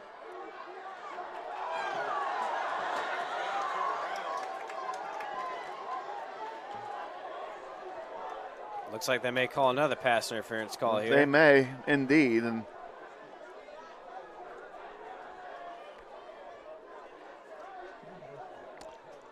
that's going to be another first down for the Blue Aces. Yeah, it is going to be a pass interference call here, and Yep. I think that was on mainly, Harris again. Yeah, I think that's mainly going to be because Harris was he was playing the receiver instead of the ball. Instead of the ball. He was not looking back for the ball. Yeah, and I think that's the main reason, because I'm not sure if he made any contact with the receiver, but just the fact that he wasn't playing the ball was the reason why the refs threw the flag there. So it's 1st down and 10 for East. The ball's at the 42-yard line. Leak up the middle, upended. Short gain on the play, maybe 2 yards. It'll be 2nd down and 8. And now another flag goes flying. This guy has a great arm. This ref has a great arm. Yeah, this near side ref is he's throwing the flags up basically to our press box. It just about is. I could almost reach out and grab one. We'll see what the foul is. And it's an unsportsmanlike foul on East after the play was over, so the play will count. So they'll move it back. It'll be third. Should be third. It'll be 2nd down and a mile. Should be 2nd and 23 if I did this in my head correctly. So do you know, Kevin, if the rule is like in the pros and college, if a player gets 2 unsportsmanlike conduct, so they kicked out of a game? No. They can get as many. They don't have that in high school. Okay, gotcha. I was going to say. No, only the NFL was stupid enough to come up with that rule.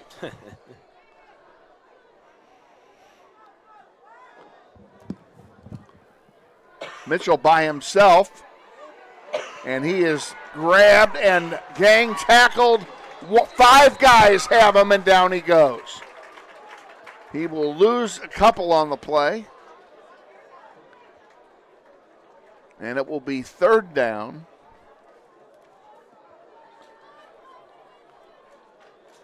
Five, 10, 15. 3rd down and 28. Well, that was a good defensive play there for Northwest, just kind of wrapping up Mitchell there. But also, I thought it was a little interesting that Mitchell, he was still able to kind of move around with about 4 or 5 Northwest defenders kind of hanging on his back. He's a strong lad, that Mitchell. Yeah, he sure is. Now, I can only assume on this play that East will call a long pass here. Well, Northwest is going to call a timeout with 2:47 to go, and we're going to go ahead and take it with them. 2:47 till halftime. Grizzlies trail 14-0. We'll be back. You're watching NWHS Grizz. This is Grizzly football.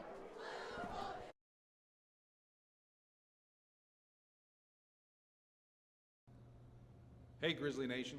This is Eric Hofer-Holdeman, your principal at Northwest High School. Did you know Grizzly Pride is the combined booster club and PTO here at Northwest? They support both athletics and academics. We're asking you to join Grizzly Pride this year. Due to these extraordinary times, Grizzly Pride doesn't have the same fundraising opportunities they normally have, and we need you to join and offer your donation to help Grizzly Pride out. Go to our Northwest webpage, join today. Go Grizzlies.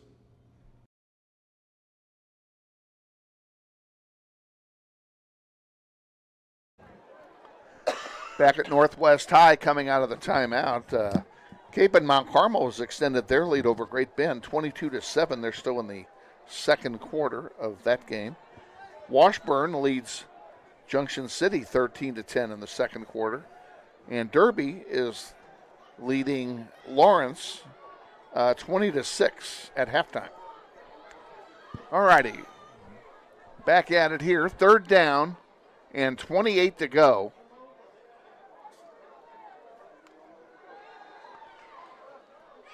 Ball was thrown and completed to Marcus White on the far side, and he picks up pretty decent yardage, but it's going to be 4th down and 12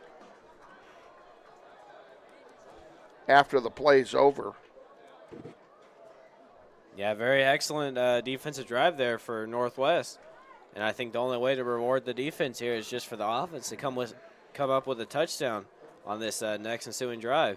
Well, this unsportsmanlike conduct penalty on East High has been our biggest defensive weapon of the night.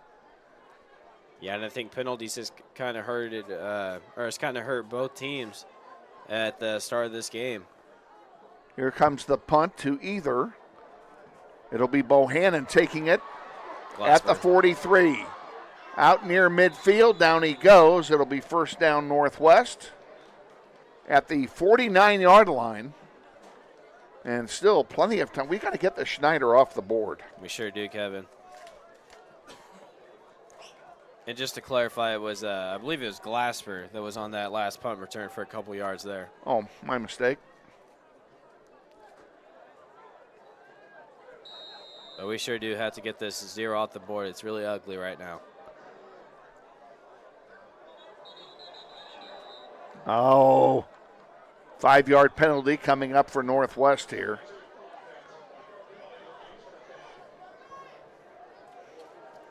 Jalen Mason is at quarterback here for Northwest. And that was sorry, Kevin. No, just changing things up a little bit. He's got Bohannon right next to him. Mason goes back, throws it on the near side to Chase Carter. And there's a DPI now against East High, and it's going to be a 1st down for Northwest. I believe that was Marcus White there for East in on that defensive breakup. Northwest will get the ball at around the 40 of East. 1st down and 10. Clock stops on the penalty, 2:25 to go. Grizzlies have 1 timeout remaining. East High, they put up 2 now. They had up 1 up there a minute ago. Mason back to throw it. Now he takes off with it, picks up a couple of yards. And they give him 3. It'll make it 2nd down and 7. A long 7, but 7 indeed for Northwest. Well, a pass. Goodness gracious. Pass. It's easy for you to say. Yeah, pass interference for East works out for them. There's a lateral, and as soon as the ball is received, 3 guys collapse.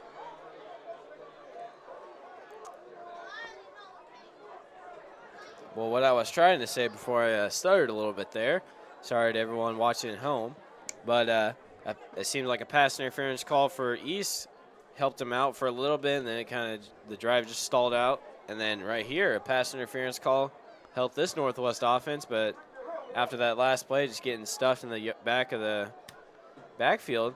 Let's see what they can do on 3rd down. 3-yard loss on the play. It's 3rd down and 13. There's one caught at the 30, very close to the 1st down. We'll see where they mark it. Michael Lopez, the receiver. They needed 13. They got 14. 1st down and 10, Northwest. And back to throw. Mason in the corner. Carter had it in his hands and couldn't hold on. That had 6 points on it, and instead it's going to be an incomplete pass and 2nd down. Chase Carter beat his man. They got the ball to him, and he couldn't haul it in. It's been that kind of a first half for Northwest. Clock stops with 1:01 to go in the half. 2nd down and 10 for the Grizzlies. Mason gets a play called in from head coach Steve Martin. Back to throw is Mason, and he throws one up the middle. That was intended for Chase Carter, but Carter wasn't there, and I don't think Chase Carter knew he was the receiver.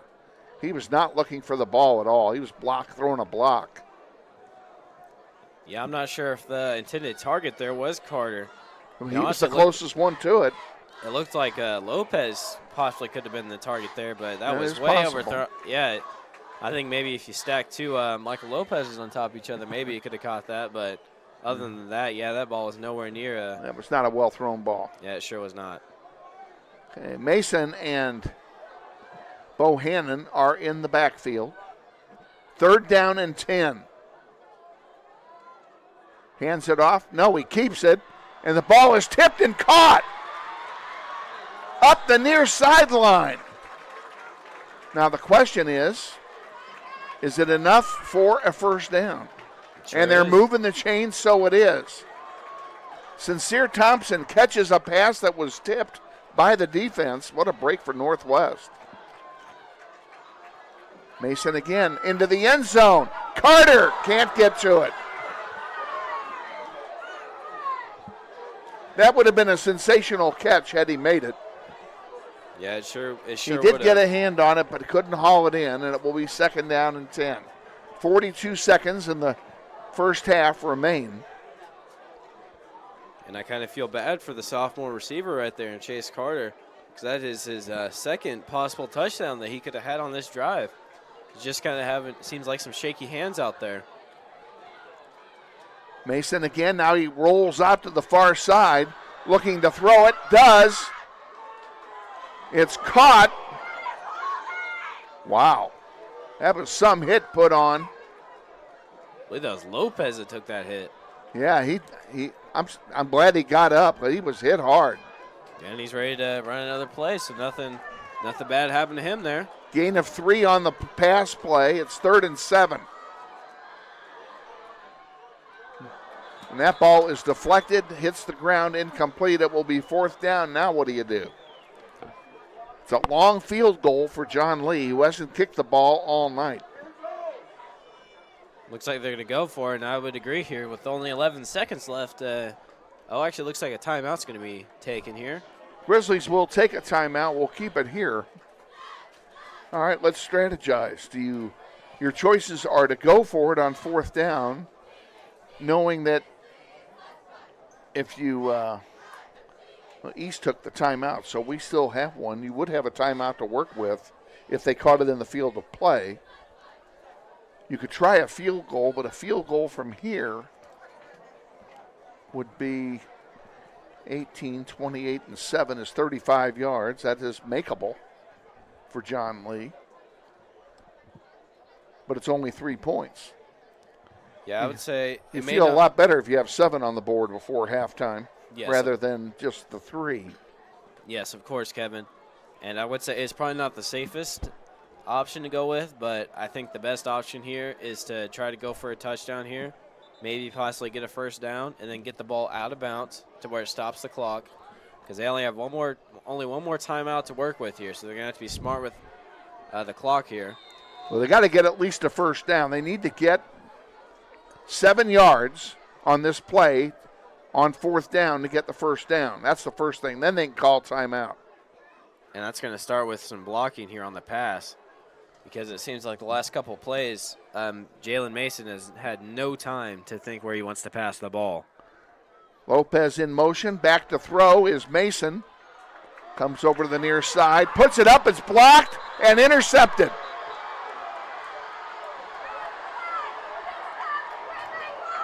All the way to the end zone. I believe they're going to call an incomplete pass there. Did the ball hit the ground? I didn't think it did.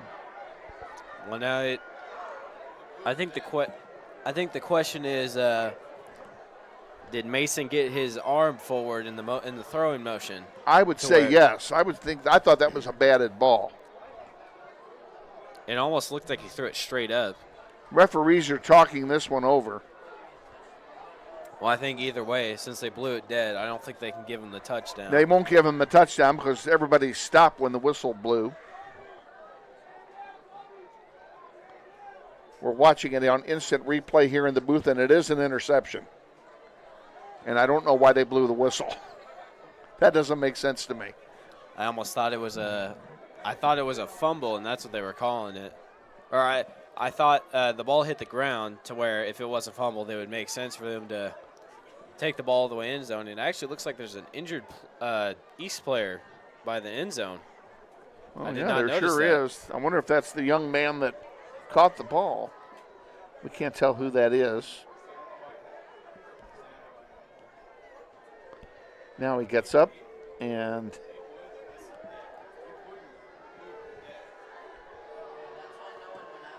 that would be Farrell Adams, if I read my number correctly. And he's jogging off the field, so that's good news. Well, that was a weird play, and regardless of what the play is or what the call is, it's East High ball, and there are 2 seconds left in the half. And it looks like they're going to go into the genuflect offense, and that's what they do. Well, we're at halftime. Kind of a surprising score in many ways. It's East High 14 and Northwest 0. We'll be back in 60 seconds. Stay with us. You're watching NWHS Grizz, and this is Grizzly Football.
We're going to turn it over, ladies and gentlemen, to the Grizzlies marching band.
Back at Northwest Stadium, we are at halftime. Grizzlies trail 14-0 at halftime to Wichita East, and the Grizzlies will get the ball to start the third quarter. And Greg Kemrick, they're going to need it. We need to get the ball quickly and score very quickly here in the third quarter and get back in this game. Yes, Kevin, I have to agree with you there, and I would say the number one priority here is just to kind of get some momentum moving on offense. Just run a couple plays, make sure you're getting some forward yardage, and get a couple first downs, and like you said, get a touchdown and score. I wouldn't say quickly is the most important, just getting something going on this next drive. Let's look at the scoreboard, Craig, and see what's going on in other games around the state that are of local interest to our viewers, especially those in 6A. Yep, and number 4 in, I believe it's 6A. 6A, gotcha. Derby. They are winning 20-6 against Lawrence, and that's in the third quarter, so no score change for them since the last checkup. Washburn Rural is still leading 13-10 against Junction City, and that's at halftime. And there was one more I wanted to say. I want to say it's down here. Yep. It's a close game for Capon and Great Bend. Capon's leading 29-21 in the second quarter, so that's basically anybody's game right there. Okay, those are the games of local interest. There's another 5A game going on locally. That's Goddard Eisenhower is playing, and they had a lead as well, as I recall. They were on that board on the right side. Yeah, let me see if I can find that for you. There we go. 27-7 at half. Eisenhower over Hayes. And those are the local scores of interest here at halftime. This is a winner-take-all game. The winner goes on to play the winner of Junction City and Washburn Rural. And I still think it'll be Washburn Rural since they're undefeated. That's pretty good. I'm gonna take the long on that bet.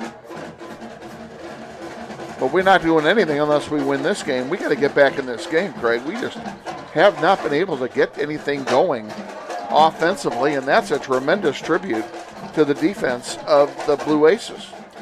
Yeah, we seems like we found ourselves in an unexpected area again, like we did 4 weeks ago when we played them our first time. We figured out they had a really high-powered offense, and now we're kind of starting to figure out that their defense is looking pretty strong as of right now, and it kind of sucks that the Northwest offense isn't able to produce anything, because I would say the only reason why the scoreboard says 14-0 to East is mainly because of the Northwest defense that's kind of stopping a couple of drives and not allowing any more points to be scored by East. So this Northwest offense, they need to figure something out and figure something out quickly.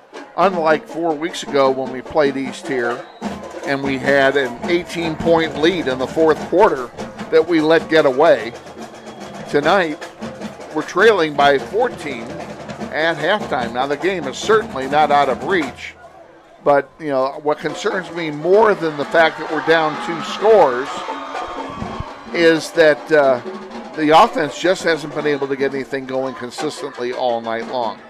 And that they need to change that. Getting the ball first in the third quarter, that drive is going to be so critical from the standpoint of momentum. If we can get that ball and ram it home and get it into the end zone on our first possession of the third quarter, as far as I'm concerned, we can play like the game is tied. Yeah, you sure can, Kevin. I mean, also you have to think about 14 points. That's not a big lead at all if you think about it. So, I mean, just 2 touchdowns and you're right back in the game. And also, you have a whole another 24 minutes that you get to play in the second half. So, plenty of time and just plenty of opportunities, really, just to get that score equal or possibly a lead from it. I want to acknowledge our production crew again. Our executive producer is Mr. Shane Monroe, who teaches the audiovisual program here at Wichita Northwest, and he's got two of his bright students with us tonight. Zach Prophet is our producer engineer, and this is his first night doing this. He's done a fine job. And Max Harbacek is on camera. And Max is an old veteran at this, and he's doing a great job as well. And we're glad to have all these kids up here. And, of course, we thank Shane Monroe for all of his efforts in putting our broadcast together here tonight as well. Grizzlies going back to take the second half kickoff. Franklin EQ is on the far side. On the near side is Michael Lopez, and deep is Deuce Bohannon to receive the opening kick from Cohen Richardson.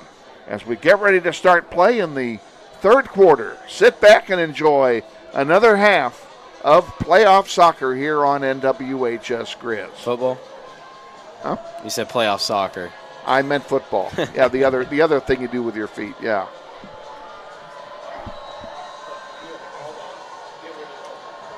Pardon my faux pas.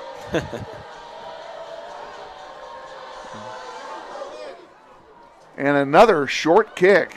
They're afraid to kick it to Bohannon. They sure are. And a nice run back up all the way out here to the 40. For Northwest, they'll have it first down and 10 from that spot, and took the ball and ran it right to the middle of the pack, Greg. Yeah, and that was Franklin EQ there for Northwest. But I would say it wasn't a bad little gain. He gained about 15 or so yards on that return, so sets up a pretty good spot here for this Northwest offense. He stays in the game as a wideout on the far side. Bohannon is in the backfield now with a handoff to Bohannon and a big hole, and that's what we wanted.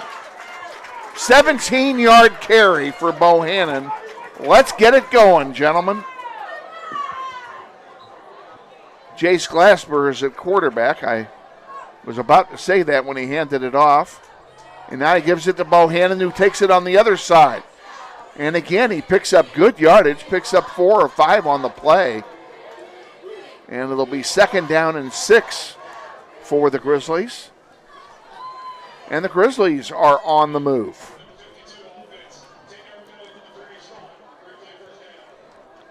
Well, that shows you what I know. There was a flag out there we didn't see, Craig. Yeah, I did not see a flag either, but that does wipe away that little good 4-yard gain or so by Deuce Bohannon there. And that is all wiped out, and instead it's going to be a 10-yard mark-off. It'll be 1st and 20 for the Grizzlies.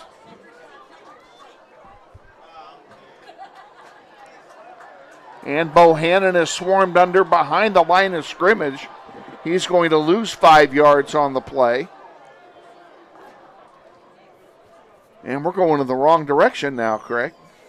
Well, I was going to say at the start of the drive, just the first play of the drive, Deuce Bohannon exploded for about 17 or so yards.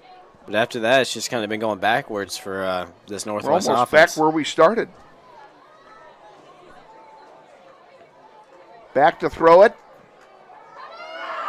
And it's tipped and falls to the ground, incomplete. It'll be 3rd down and 23 yards to go. And that was an excellent play there, or an excellent play call there. Just a little slant route there for Michael Lopez. Just the pass from Glasper there, just a little too high for him, and that's why it was tipped and fell to the ground harmlessly there. Fortunately, it wasn't picked off. On 3rd down, back to throw is Glasper. He throws it to Lopez again. Lopez will get back to the original line of scrimmage, and that's all. It's going to be 4th down and 10. Now what do you do? The Grizzlies are going to go back and punt. Franklin EQ is back to punt the ball for Northwest.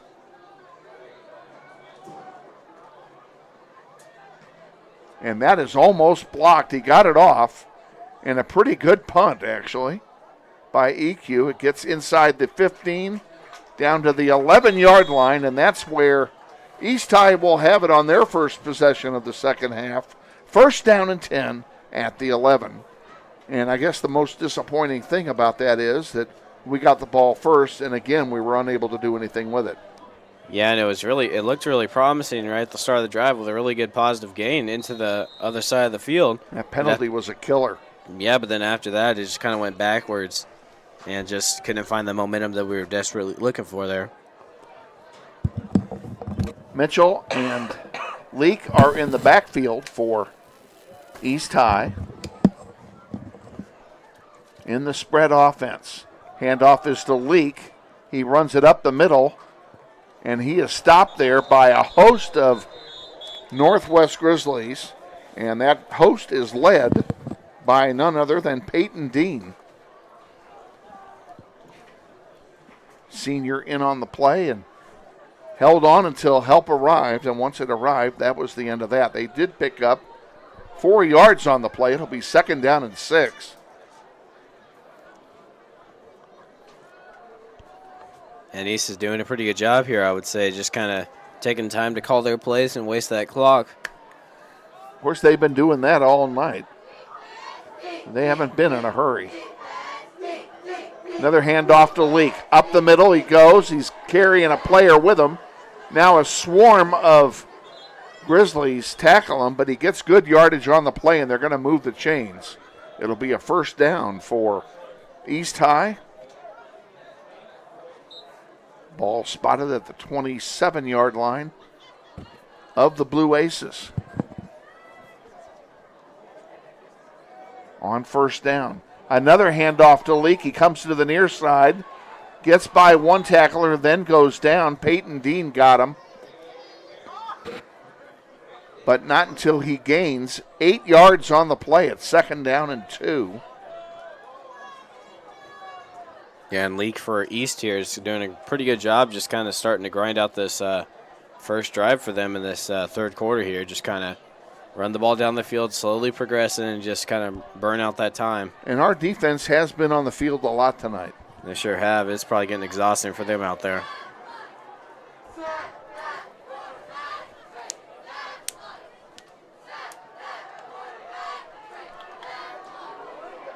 There's a pass play all the way down inside the 30, and it's complete.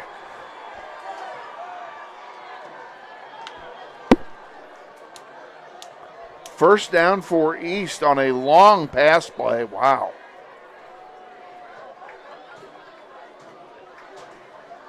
$38-yard pass play. Down to the 28-yard line of Northwest. First down and 10 for the Aces. Leak has it again. Gets around one, finds a hole. He's going to score. Touchdown. 27-yard run for Rayvel Leak, and he's got his 2nd touchdown of the night. Yeah, it seems like there's just I just think that lack of momentum for Northwest here is just really killing them right now in this 3rd quarter, because now they're going to be down 3 touchdowns, and with the offense how it's been playing this entire game, it's going to be rough for the rest of the night for Northwest here.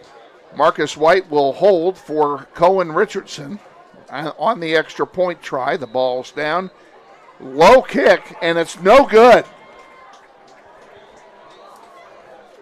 So from the scoreboard aspect, that's probably the best thing that's happened to Northwest tonight. So it stays at 20. 8:16 to go in the 3rd quarter. 20-0. Grizzlies trail. We'll be back for the kickoff after this. You're watching NWHS Grizz, and this is Grizzly football. What does it mean when people say America is a land of opportunity? It means the power to discover, To redefine yourself. To improve yourself. to challenge yourself. To realize there's more in you Than you ever knew. that you could do. It means giving people an open field to explore what they do best. With the best tools, The best training. The best technology in the world. We bring out the best in the people who serve. So you can be all you can be.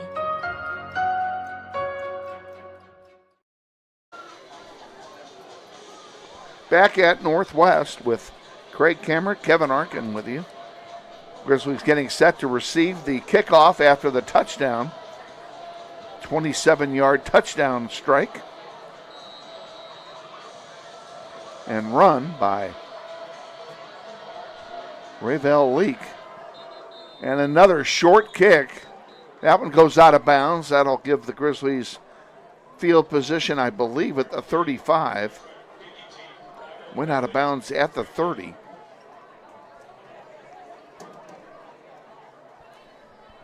think they were trying to get it over to Franklin EQ again and just overshot his mark going wide. And it's interesting, the Grizzlies have decided to make them re-kick.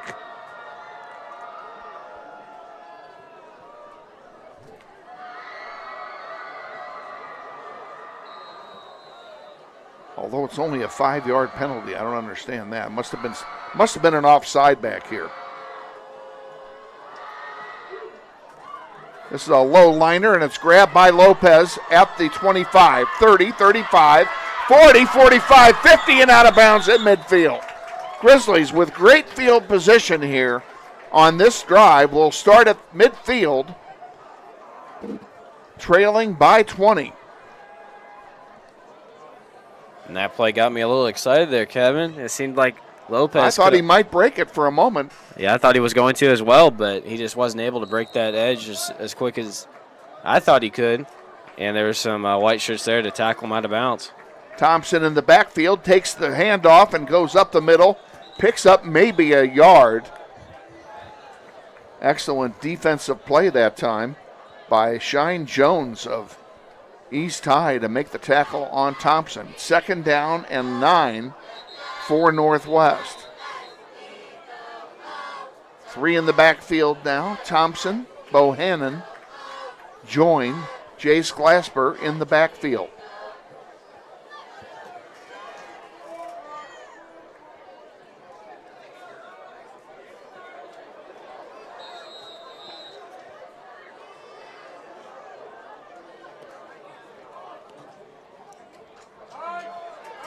Here's a run on the near side by Bohannon. He's got lots of room. He's down to the 20-yard line.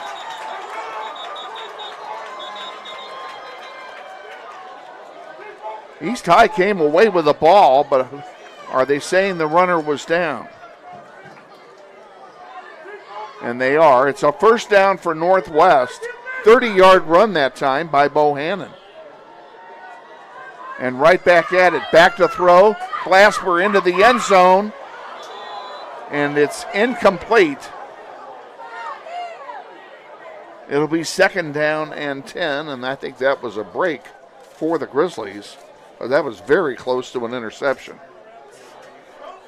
Yeah, it sure was. There was some really tight coverage there on Franklin EQ for Northwest.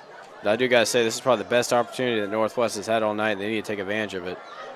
Handed off to Bohannon. Bohannon down to the 10.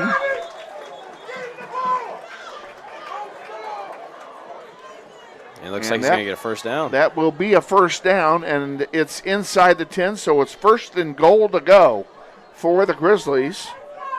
Their best scoring opportunity of the night. Glasper keeps it himself, doesn't get much. Maybe a yard. It'll be 2nd and goal. And they'll spot it at the 9-yard line. Yeah, I don't think, Kevin, that those inside runs and those quarterback draws in the middle of the field have worked for Northwest all night. East High has done a great job of defending both of those types of runs. Bohannon, the most effective thing has been Bohannon sweeping right. Sure has. I can't imagine they won't give it to him here. Another run. Off tackle. Pretty much up the middle. Gets it inside the 5. 3rd down and goal. 4-down territory. Of course. I mean, with the game on the line here, they need a touchdown. So if it comes to 4th down, they're going to go for it. There's a handoff up the middle. Touchdown, Northwest. And there's little Deuce Bohannon there, right there, big old number 3. He's been the money back on this drive and for most of the night.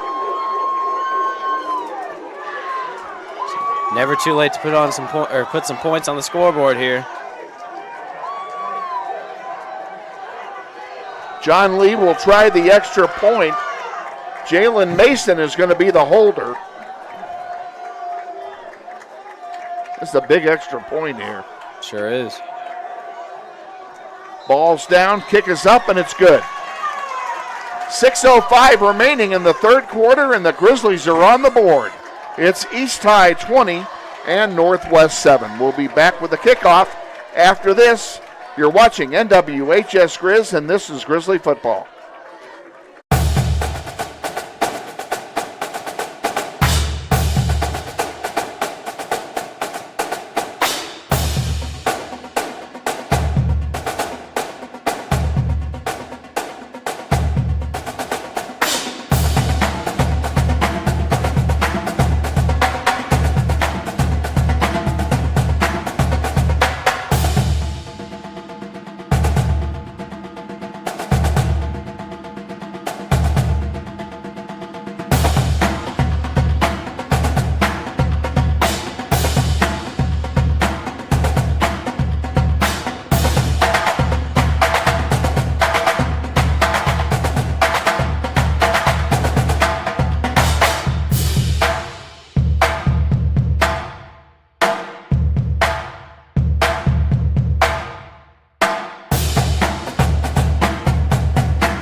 Back at Northwest, getting set for the kickoff. Franklin EQ will do the honors for Northwest. And he gets a pretty good boot off. At the 15, it's Robinson. Now he changes direction, comes to the near side, finds a hole, and here he goes. 40, 45, 50, and out of bounds. Inside the 50 in Grizzly territory at the 49. And it'll be first down and 10 for East. And what a way to answer a touchdown by your opponent than to run it back 40 yards on the kickoff. Yeah, that was an excellent return right there for East. And it sets them up in great field position here for their next offensive drive. Let's see what they can do with it. Grizzlies now need the defense to step up and make a stop and hold them right where they are, so the offense can come back and chip away at this 2-score lead.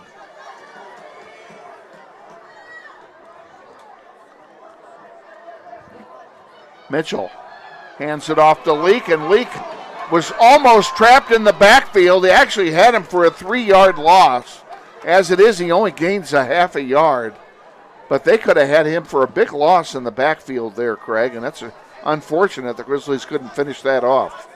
Yes, but also it's not a bad play that they only gained about half a yard or a yard or so, because based on how this offense has played all night, they've been able to run the ball basically all around the field.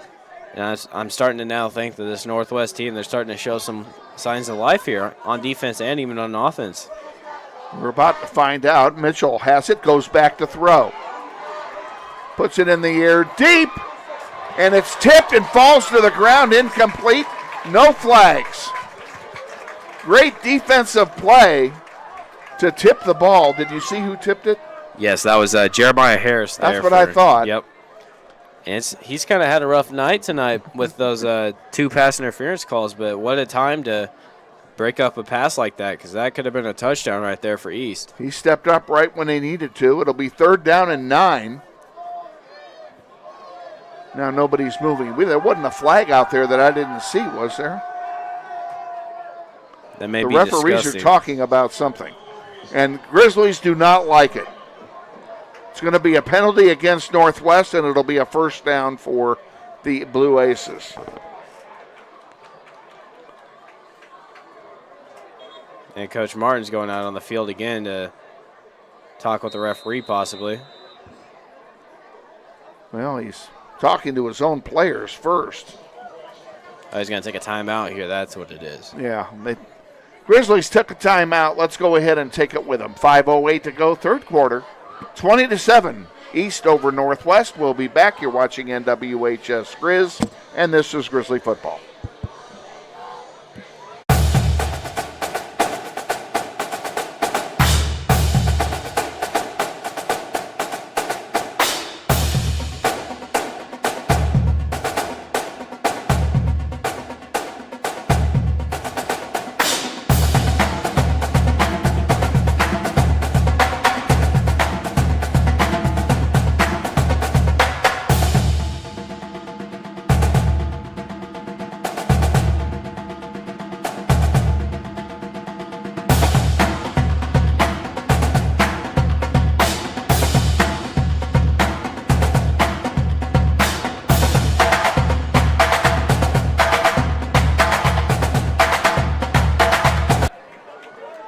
after the timeout. 1st and 10 at the 34-yard line for East. Hand off to Leak. He's been busy tonight. Big hole on the near side. He's got a first down and much, much more. He's inside the 20 to the 17. 1st and 10 for the Blue Aces. Yeah, there's a flag on the play. I could only assume that was John Michael Fountain there for Northwest. He didn't hit him out of bounds, did he? Surely not. Actually, that may be on Keontae Henderson there for Northwest. Now another flag flies. Now a third flag flies. And this may be coming from the Northwest bench. Steve Martin is not a happy camper.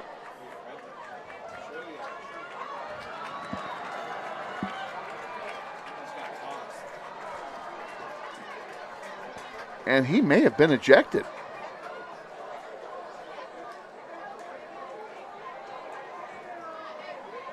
And that's what it looks like. He's down in the end zone. He's still giving the referees an earful there.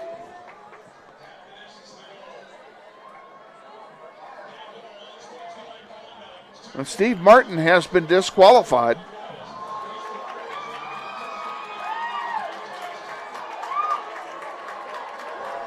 Wow. Just wow. Now the referees are dealing with some other issue. You can hear the crowd reacting to Steve Martin leaving.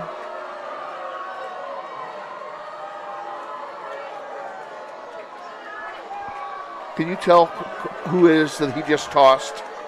Who is it? Don't worry about it. Okay. So there have been 2 ejections against Northwest. Now there's a chant from the student section saying, "We want Martin." I don't think that's happening. That's not happening. Nope. Okay, very unfortunate. Well, we'll see where all these penalties come in. It's going to really back up Northwest because there are 3 dead ball fouls.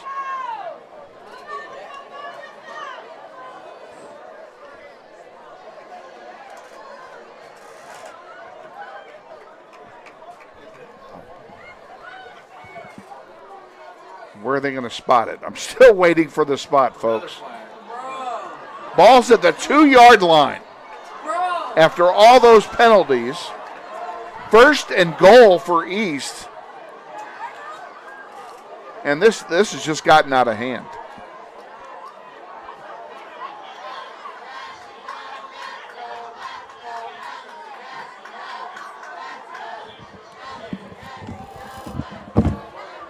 And now a timeout has been taken probably by Northwest, yes. Northwest has taken a timeout. Let's go ahead and keep it here. Let's change the subject here if we can. Craig, let's go back and we do have some score updates. Why don't you give those to us? Yes, just give me one moment. All right. So Derby has extended its lead. It's 41-6 against Lawrence in the 4th quarter. So Derby is running away with that game. And it is all tied up with Washburn and Junction City, and that is in the 4th, and it's tied at 20. So that is basically anybody's game at that point. And one more I would like to talk about, if I can find it real quick for everybody. Oh, yeah, the Capon and Great Bend game. Capon is leading 29-27 in the 3rd. And wow, that's a close one. That's a sure close is. one. That's yes, anybody's indeed. game. So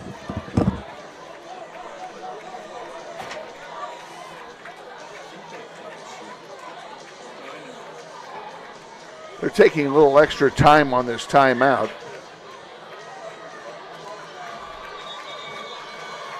Basically, the team has been told to regain their composure. This game is not over. Even if he scores here, we're still within range. Yeah, Northwest sure is in range, but it will definitely make it a lot harder not having head coach Stephen Martin to kind of guide this team all the way. Let's move forward. East High has it. 1st and goal at the 2.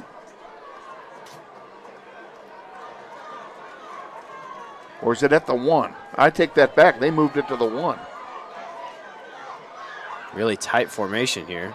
It's going to quarterback sneak it. That'll be a score. And East High extends their lead.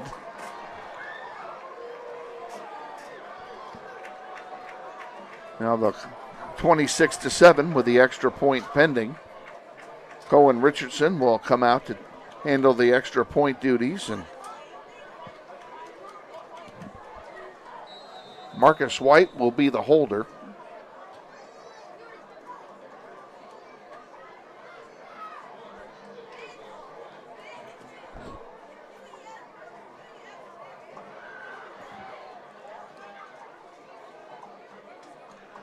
Ball's down. Kick is up and low, and he gets it through this time, and it's good.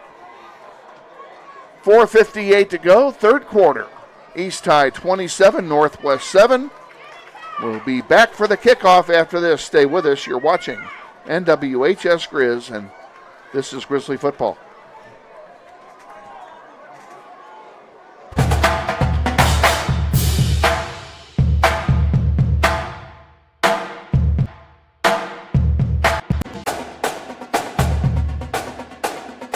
What does it mean when people say America is a land of opportunity? It means the power to discover, To redefine yourself. To improve yourself. to challenge yourself. To realize there's more in you Than you ever knew. that you could do. It means giving people an open field to explore what they do best. With the best tools, The best training. The best technology in the world. We bring out the best in the people who serve. So you can be all you can be. Back for the kickoff. All the kickoffs have been short.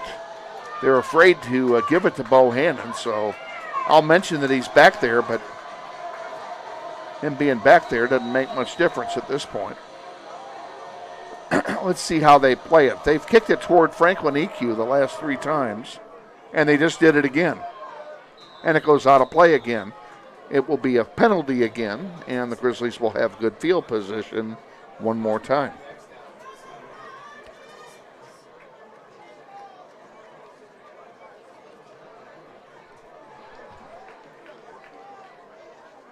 For the Grizzlies, this is their biggest deficit at this point in a game this season. Down 20 points, but 20 points is doable. That's 3 scores. Yeah, it sure you is. Get one in the third quarter, get a couple in the fourth quarter, and it's a whole new ball game. Whole new ball game. That's what I'm saying. This game's not over. I just think it really just comes down to who wants it more. I think that's really what it comes down to. Because if Northwest, if they want to play next Friday against either Junction City or Washburn or Topeka Washburn, they're going to need to figure out. Glasper hands it off to Bohannon, and now flags fly in after the tackle. Bohannon gets to the line of scrimmage and not much more. We'll see what the flags are about now. A face mask call against East High. That's 15 yards for Northwest, and there's a break.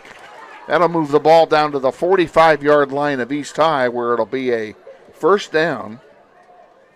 Oh, am I out of gas? Yes.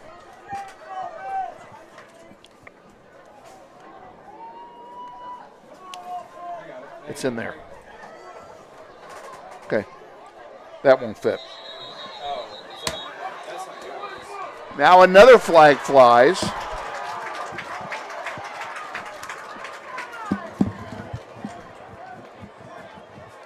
Let's see what this one's about.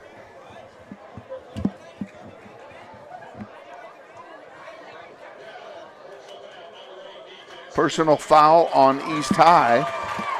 Well, we picked up 30 yards without touching the ball. Yeah, I think this is definitely the drive that Northwest needs to score here on offense. Because now they got better field position now within the 30-yard line of East here. So they need to put some points on the scoreboard here to change the momentum of this game.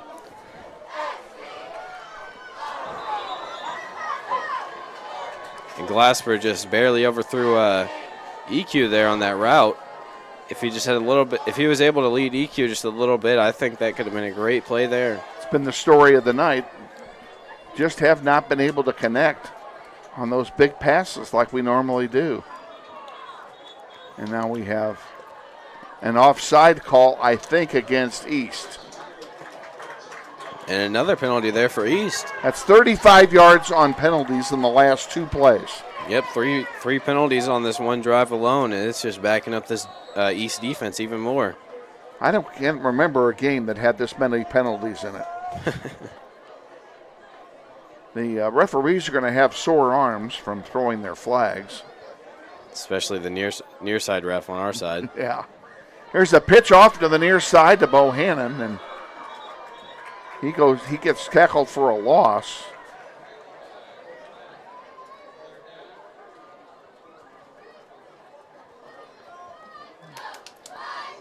Third down and 6. Glasper has it. He's going to sweep to the far side. Now he throws it. A dangerous pass. And it is complete, but it's short of the mark. And it will be 4th down and 1 for Northwest, and you know they're going to go for it. Officials are going to take a timeout. They just might actually measure this one. Yeah, there's an injury on the far side of the field for East.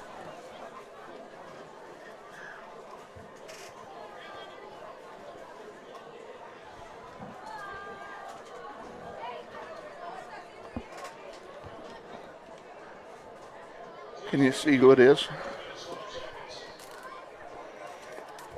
The injured East player is number 20, Nehemiah. Thank you. So we summarize the game here for you. 4:12 remaining in the third. Grizzlies trail 27-7. 3rd down and 7 from the 26-yard line. Actually, that's not right. It's the 20-yard line is where the ball is. It'll be 4th down and 1 from the 20-yard line. Grizzlies will go for it. Bohannon is in the backfield. He's most likely to get the ball. And instead, Glasper keeps it. He gets the 1st down.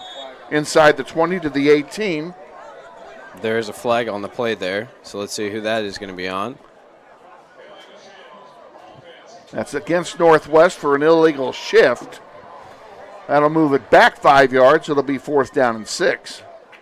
You know, I do got to say, Kevin, it seems like this is the story of the night. It is the story of the night. Northwest, they gained some momentum, just moving the ball up the field, and then the penalty kind of bites them in the back and moves them back.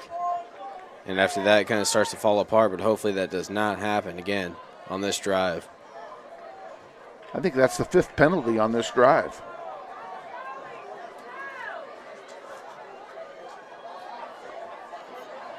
Bohannon's in motion. Glasper has it.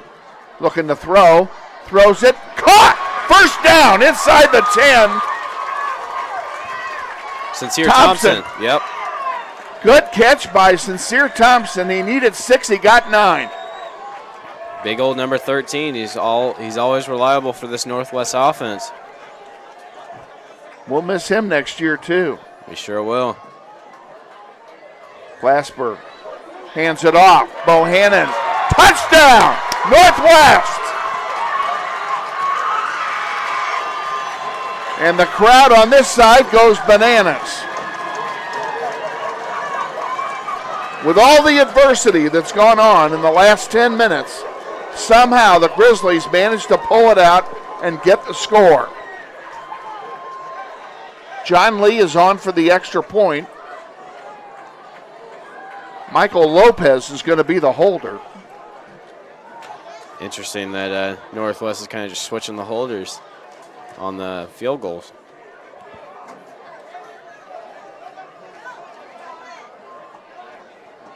High snap, ball's down, kick is up, and it's good. 3:14 to go in the third quarter. Grizzlies trying to get back in it. It's East High 27 and Northwest 14. Back for the kickoff after this. You're watching NWHS Grizz, and this is Grizzly football.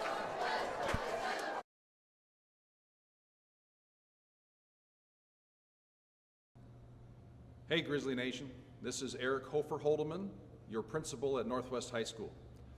Did you know Grizzly Pride is the combined booster club and PTO here at Northwest? They support both athletics and academics.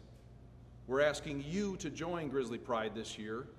Due to these extraordinary times, Grizzly Pride doesn't have the same fundraising opportunities they normally have, and we need you to join and offer your donation to help Grizzly Pride out. Go to our Northwest webpage, join today. Go Grizzlies.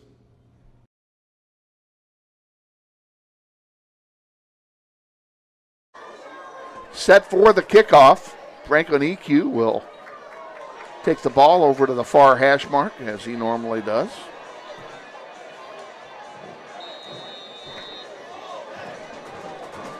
And kick it off, presumably.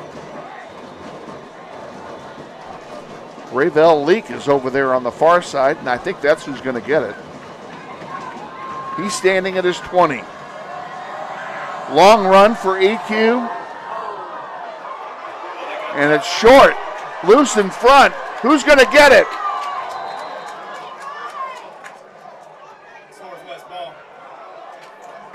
Grizzlies think they have it. No indication yet.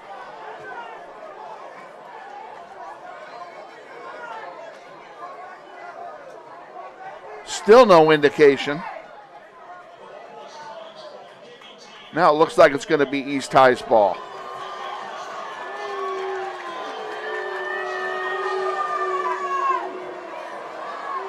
East High will have it. First down and 10 at midfield.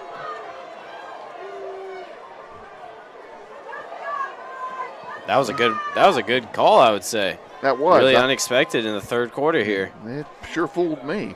And it almost of course, that doesn't take much, but yeah, it almost it almost benefited this Northwest team, but they almost got it.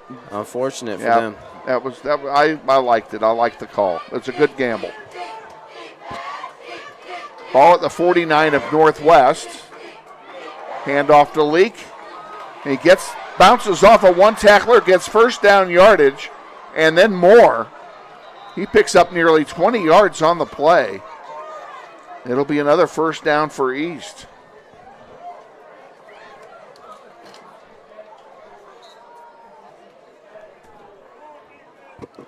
Clock running, 3 minutes to go, third quarter. It seems like this quarter has lasted forever. Yeah, it's been a big quarter with everything that's happened. It's just been a long quarter. Yep, and Northwest here, they're going to have to stand strong on this drive because if East scores here, it's going to make it really difficult. It's going to be awfully hard. Yeah, it's going to be really difficult for the Northwest offense to try to make a comeback here. And the play clock is going to run out, and it just did. So I bet you East took a timeout. And they did. East takes a timeout. We'll keep it here. Any update? Is that an update right there? Yes, let me check real quick for you. Yep, Capon is leading Great Bend 36-27 in the fourth. They are extending their lead a little bit. And let's see, what else can I say? Washburn Rural is leading 27-20 against Junction City in the fourth, so they're getting a little bit of a lead right there, but that's still a close game. Junction City's hanging in there. I'm impressed. They sure are. I really am. And Derby is just extending its lead as well, 48-6 against Lawrence in the fourth right now. Over. Yeah, it sure is. Oh, and I forgot to mention this game a couple times, but Eisenhower extended its lead a lot, 41-7 against Hayes in the fourth quarter. Yeah, that game's over too. Sure is. Congratulations to Eisenhower for moving on.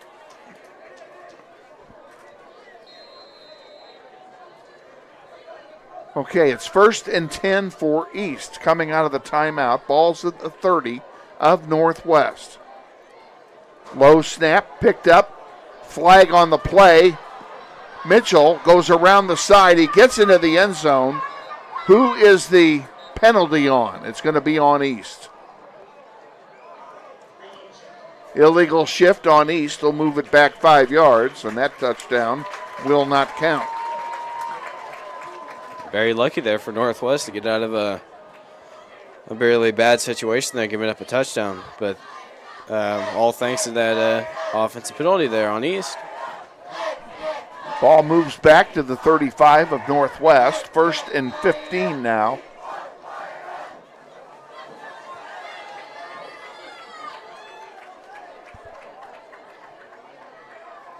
Mitchell and Leake in the backfield.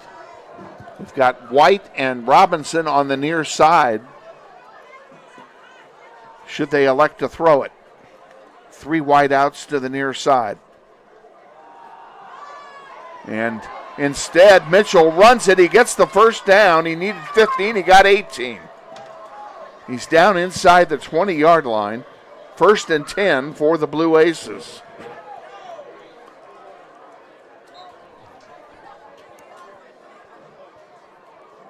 Yeah, East is doing a really good job just kind of grinding the ball up the field and just wasting away that little the amount of time that's left for Northwest, making it a lot harder for them to possibly come back in this game.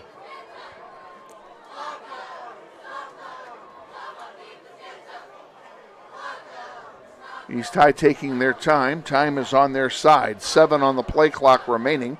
3 wideouts near side. Back to throw is Mitchell into the corner of the end zone. It's short. And no flags on that play. Yeah, there's really tight coverage there from Jaleel Cooper. Excellent coverage there to not allow the receiver to get the ball there.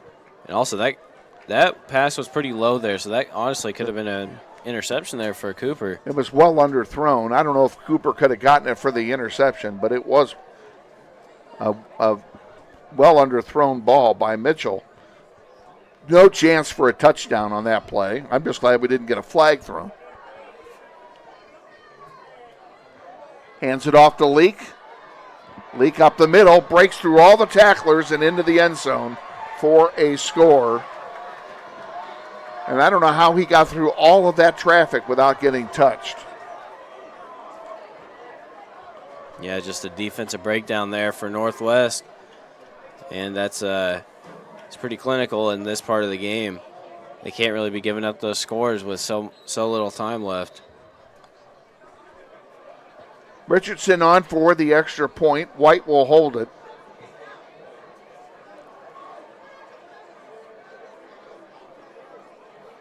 Ball's down, kick is up, and it's good. 1:34 remaining in the third quarter. East High now 34, Northwest 14. We'll be back with the kickoff after this. Stay with us. You're watching NWHS Grizz. This is Grizzly football. And when people say America is a land of opportunity, it means the power to discover, to redefine yourself, To improve yourself. to challenge yourself, To realize there's more in you Than you ever knew. that you could do.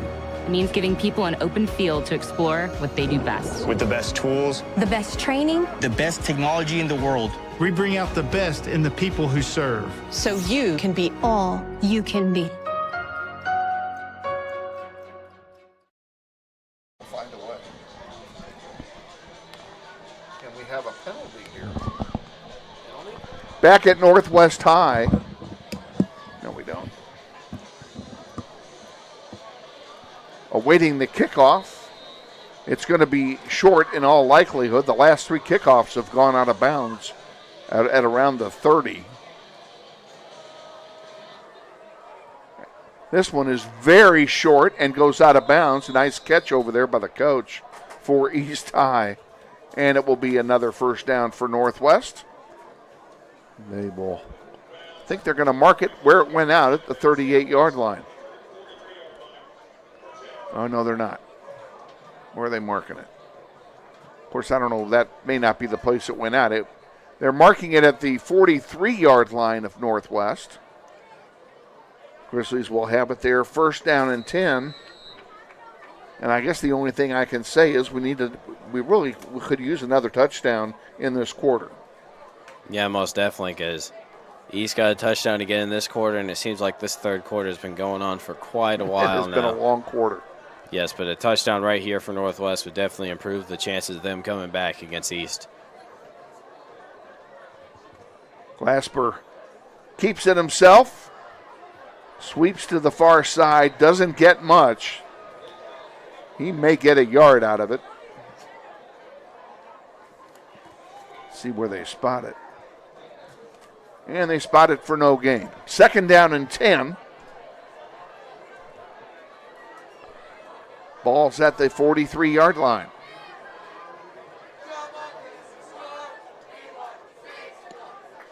Glasper back with it, throws it, near side, picked off. And there's some running room for East High on this one. He's going to take it for a pick 6. 45-yard score. There's a flag. And the only thing we can hope for is that the flag is against East.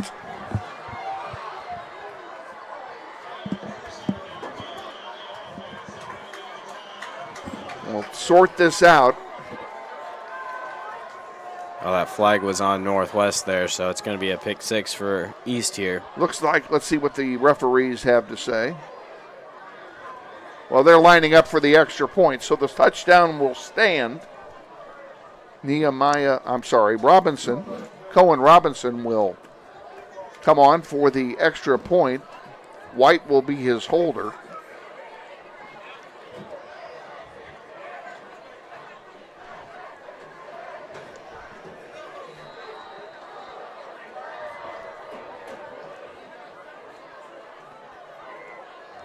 Crowd here is stunned. And now we have a stoppage of play.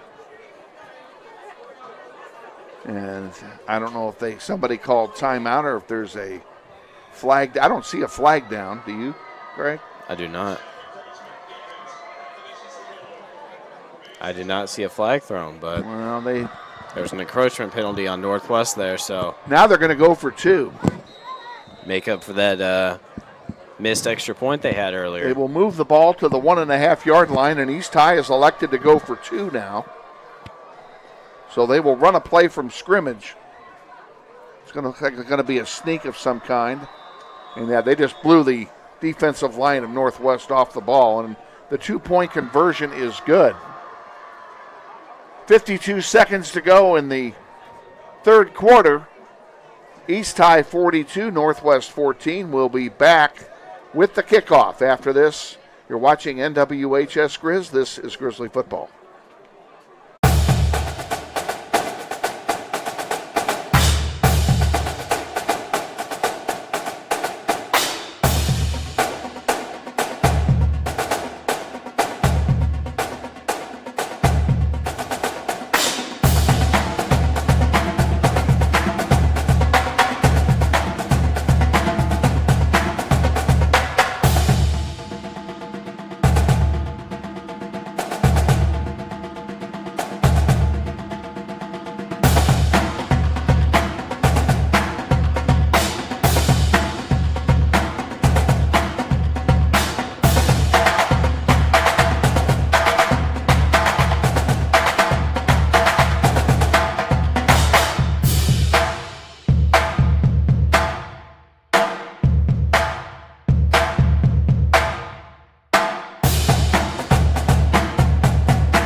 Kickoff taken is short, and guess what? It's out of bounds.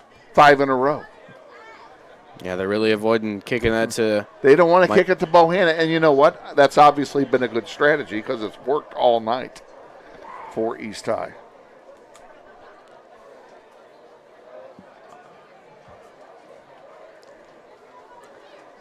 Grizzlies will have it 1st down and 10 at their own 35-yard line.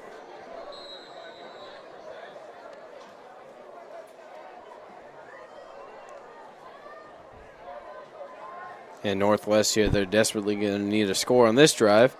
Like I said, the previous couple drives, but they're definitely desperately going to need one this drive.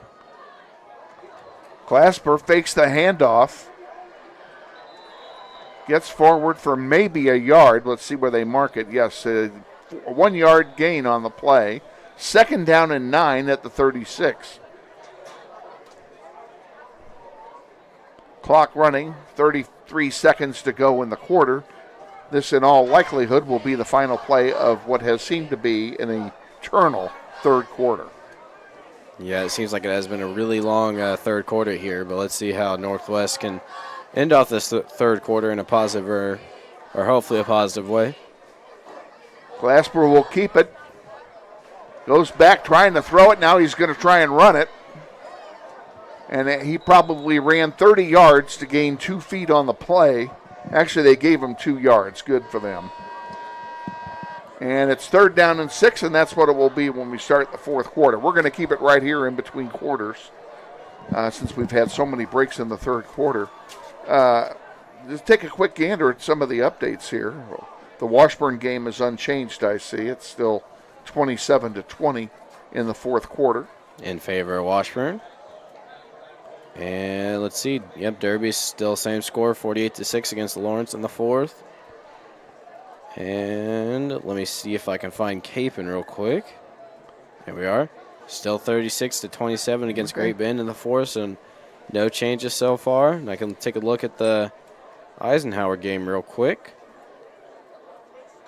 And it's still 41-7 against Hayes in the fourth, so no score changes across Wichita here. So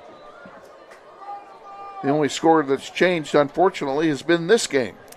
Yep. And it has changed in the wrong direction. It sure has. Twice in the last 2 minutes. Getting ready to start now the fourth quarter. Back to throw is Glasper. Completes it. Lopez. I think he's going to either be a no-gainer. It is a no-gainer for Lopez on the pass play. It'll be 3rd down and 7 to go.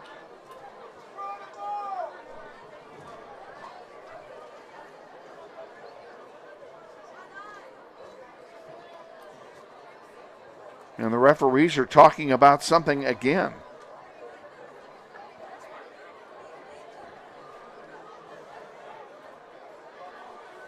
All I can say is if the referees are getting paid by the hour, they're making a bundle tonight because this game has really run on long. A 5-yard penalty is assessed against the Blue Aces.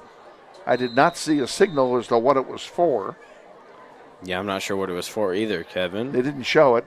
They didn't tell us, so I'm assuming it's encroachment. It makes it a 3rd down and 2 play for Northwest. They got to have this. Handed off to Bohannon. Big hole, far side. And he gets a lot of real estate. He picks up 15 yards on the play. It'll be a 1st down for Northwest. Clock stops when he goes out of bounds at 11:29 remaining. And I do got to say, Kevin, Northwest, they need to keep running that play right there. That little touch pass to Deuce Bohannon going the opposite way of where Glasper's running. It seems like it works out every single time they run it. I'm not sure why they're... That play has been effective tonight. Yeah, they need to keep running that play because there's no way they could stop Deuce Bohannon in an open field. Glasper has it, keeps it himself, runs it up the middle, and he gets gang tackled there after a gain of about 3 yards. 2nd down and a long 7 to go for the Grizzlies. Ball spotted at the 36-yard line of East High. High snap.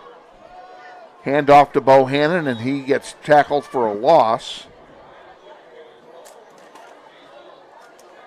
Be a loss of about a half a yard on the play. 3rd down and long for Northwest, and it doesn't matter. They're all 4-down plays now.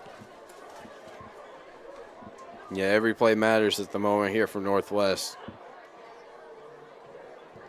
Glasper tried a hard count, didn't work. That maybe what caused that encroachment earlier that we speculated on since they didn't tell us. That might have been a hard count. And Northwest now on offense is taking some time to call the plays. Back to throw is Glasper. Running for his life. Heaves it long and incomplete. You know, on almost any other given night, Craig, that would have been caught for a touchdown. Yeah, I'm not sure if it's just playoffs or something, but it's just No, it's just not our night. We're not getting those kind of breaks tonight. EQ had that in his hands, and he dropped it right at the last second. Man, that would have been it could have possibly been a game changer here for Northwest because they are in need. It would have at least gotten them in it. Yes, they are in desperate need of momentum at the moment. And they need to score quickly, so that would have been great. It's 4th down. Northwest will go for it. 4th and 8. Wonder what play this. Oh, they're punting. Why would they punt it? They are punting it. Punt is very short. Yeah, I'm not sure if that came off the right part of the foot that EQ wanted because that looked I like it don't went know, but straight it's only a 20-yard punt. Yeah, I was wondering what kind of formation that was because it looked like. So was I. I was expecting some kind of trick play or gadget play or even a fake punt maybe, but. Very interesting they did not go for it in that situation. Yeah, that is very interesting. With the game on the line. Or the season on the line, I would say. Season's on the line now, yep.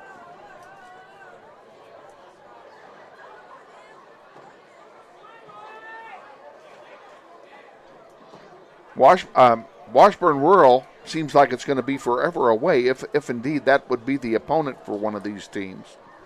It's a long way away for us. Oh, there's a fumble there. Picked up by a Northwest player. Fumbled again. Fumble recovered and taken down to the 5-yard line. Can't tell you who it was that picked it up because it got picked up in traffic. But Northwest is going to have it 1st and goal at the 5-yard line. That was Peyton Dean there for Northwest with the heads-up play, recovering that fumble and taking it down to the about 5-yard line. And this sets up, this is definitely the best chance Northwest has had all night. Just the starting field position on the 5-yard line. No question about that. They need to get in the end zone here. Bohannon, Glasper, in real trouble. He gets back to the line of scrimmage and actually gets forward down to, they're going to give him credit, down to the 2-yard line. So a gain of 3 on the play. It'll be 2nd down and goal.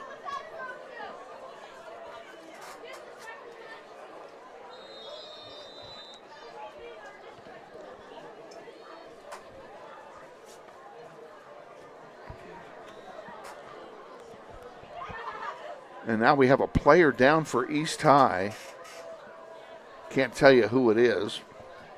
It seems like all the injuries tonight have been East players. And they've all been what looks like leg cramps. Yeah, and that looks like the same thing. They're stretching out his leg like it's a leg cramp, which is good in that it's nothing major.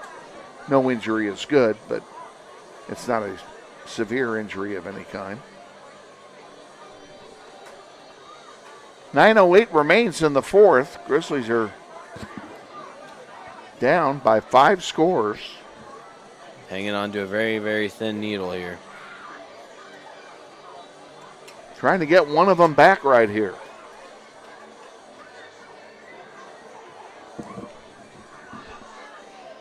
Don't tell anybody that I can't add, but we're only down 4 scores.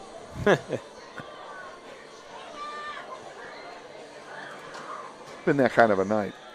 It sure has. Okay, we're back underway here. It is 2nd down and goal from the 3. Up the middle, doesn't get in.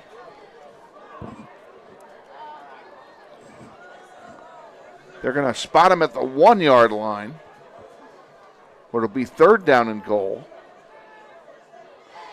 And we'll quickly do it again. That, by the way, that was Thompson that carried it that time. Has got it again. And this time I think he's in, yes. Touchdown, Northwest.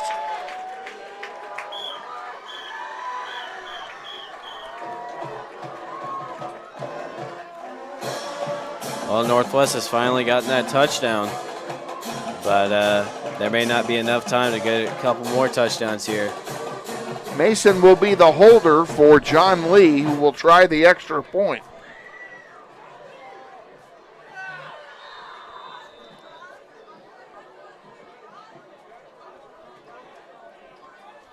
Kick is up, and it's good. 8:40 remaining in the 4th. East High 42, Northwest 21. Back with the kickoff after this. Stay with us. You're watching NWHS Grizz, and this is Grizzly Football.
back at Northwest High. Grizzlies trailing by 3 touchdowns.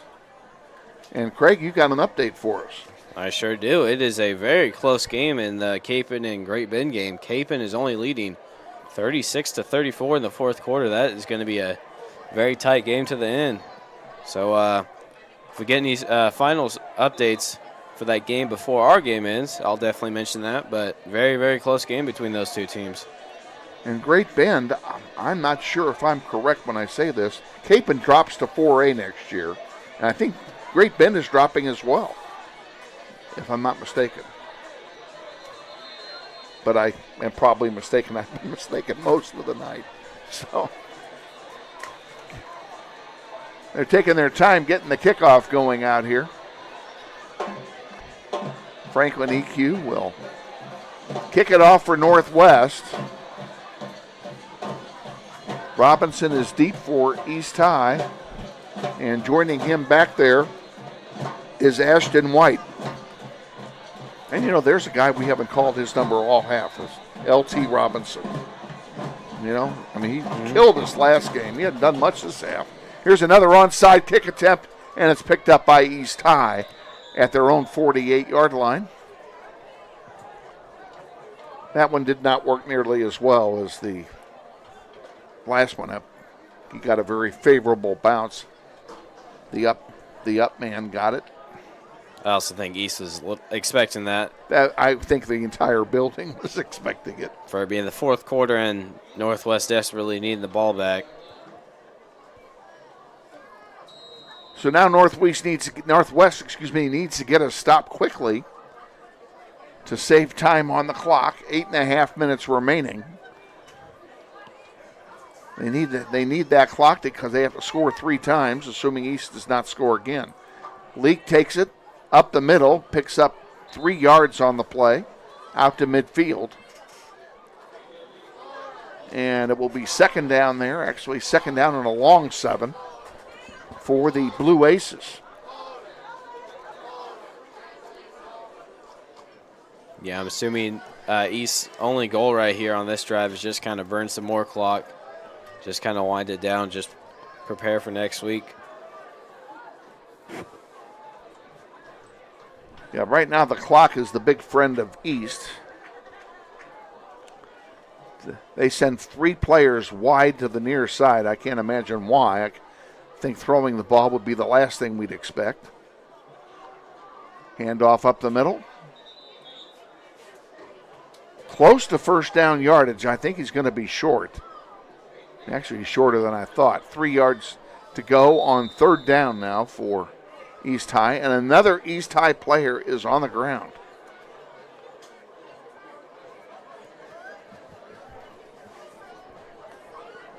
So we have another stoppage of play. Craig, and I think I'm going to take this opportunity. Not that I'm throwing in the towel, because I'm not, but I'm going to take this opportunity rather than wait till the end to tell you what a real pleasure it's been to have you sitting to my immediate left this entire season. Well, I appreciate that, Kevin. You did a great job, and I've told you this in private. I'll tell you now in public. I think you've got a future in this business if you elect to go in this direction. I think you could go very far in media, and I strongly urge you to consider that as a possibility for yourself. Well, I appreciate it so much, Kevin, because this was a little new to me for me this year. I just decided to try it for my last year of high school, and it's been pretty fun. It's been nice watching these games and talking along with you. So, well, I appreciate that. Yeah, it has been a fun year. Hasn't been a fun night, but it has been a fun year. Yep. Mitchell keeps it, gets the first down, big hole far side, gets it down inside the 25-yard line. First down and 10, a gain of almost 20 yards on the play. And the one thing that Northwest did not need was another big gainer by East. Yeah, it's slowly killing off this or any hope that's left for Northwest here to come back and possibly play next Friday. Clock running with, the clock was running with 7:15 to go. Now they stopped it.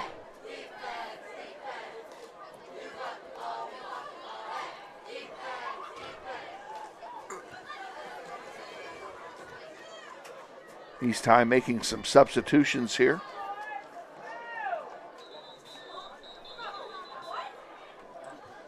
Mitchell and Leak are still in the backfield for the Aces, and now a timeout has been taken by East High. We'll go ahead and take it too. 7:15 to go, 42-21. Grizzlies trail. We'll be back. You're watching NWHS Grizz, and this is Grizzly football.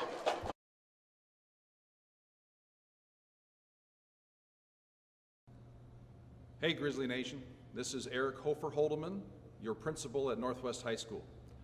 Did you know Grizzly Pride is the combined booster club and PTO here at Northwest? They support both athletics and academics. We're asking you to join Grizzly Pride this year. Due to these extraordinary times, Grizzly Pride doesn't have the same fundraising opportunities they normally have, and we need you to join and offer your donation to help Grizzly Pride out. Go to our Northwest webpage, join today. Go Grizzlies.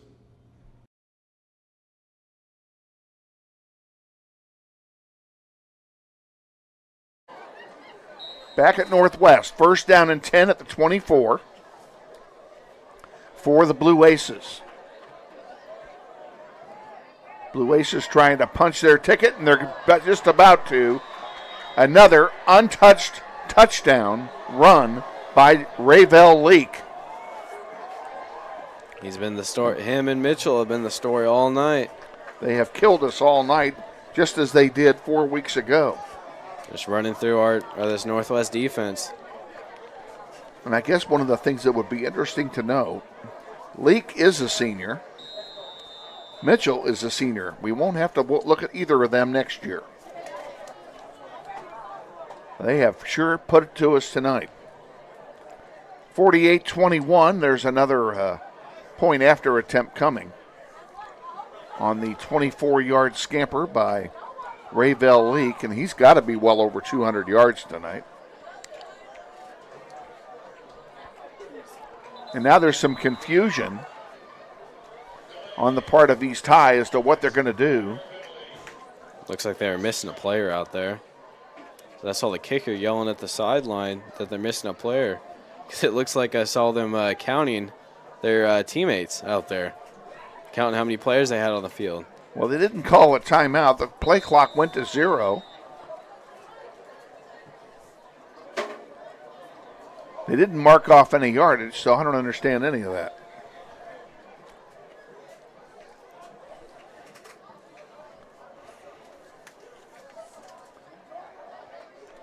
Richardson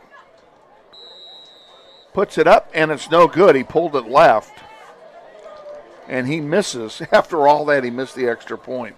So it'll stay right where it is, 48-21, with 7:08 remaining here in the fourth quarter. And an update or two from you there, Mr. Craig. Thank you, Kevin. Yeah, I have some final scores for some local games here. Derby defeated Lawrence 48-6. Eisenhower took down Hayes 41-7. And Washburn did finally squeak out a win, 27-20 against Junction City. Wow. That's where East High will, in all likelihood, be going next week. And the Pregame is final as well. It is final 36-34 against Great Bend. Wow, that was a good game. A close game, anyway. Sure was. Yeah, congratulations to the local area teams who pulled out wins tonight. We wish them luck in their endeavors next weekend, wherever they may be going. Cape and I know will host next week because they're the number 1 seed. Another short kick, but somehow we managed to keep this one inbounds at the 20, 25, and out of bounds. First down and 10 for Northwest. They're going to spot that one inside the 30. Looks like at the 29-yard line, or 29 and a half. And the Grizzlies have 7 minutes and 2 seconds remaining.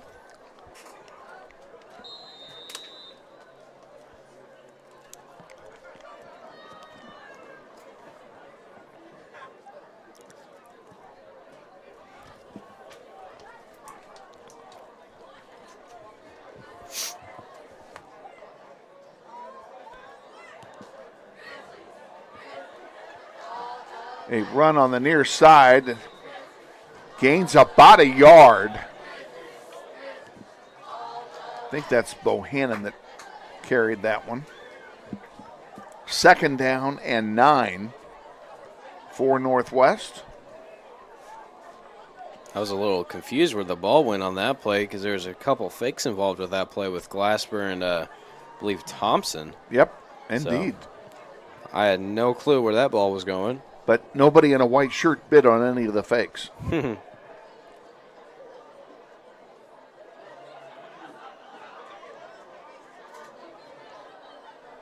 Back to throw. Glasper heaves one out in the direction of Lopez, but he overthrew him by 5 yards. So it'll be 3rd down and 9. Clock stops with 6:12 remaining in the ball game.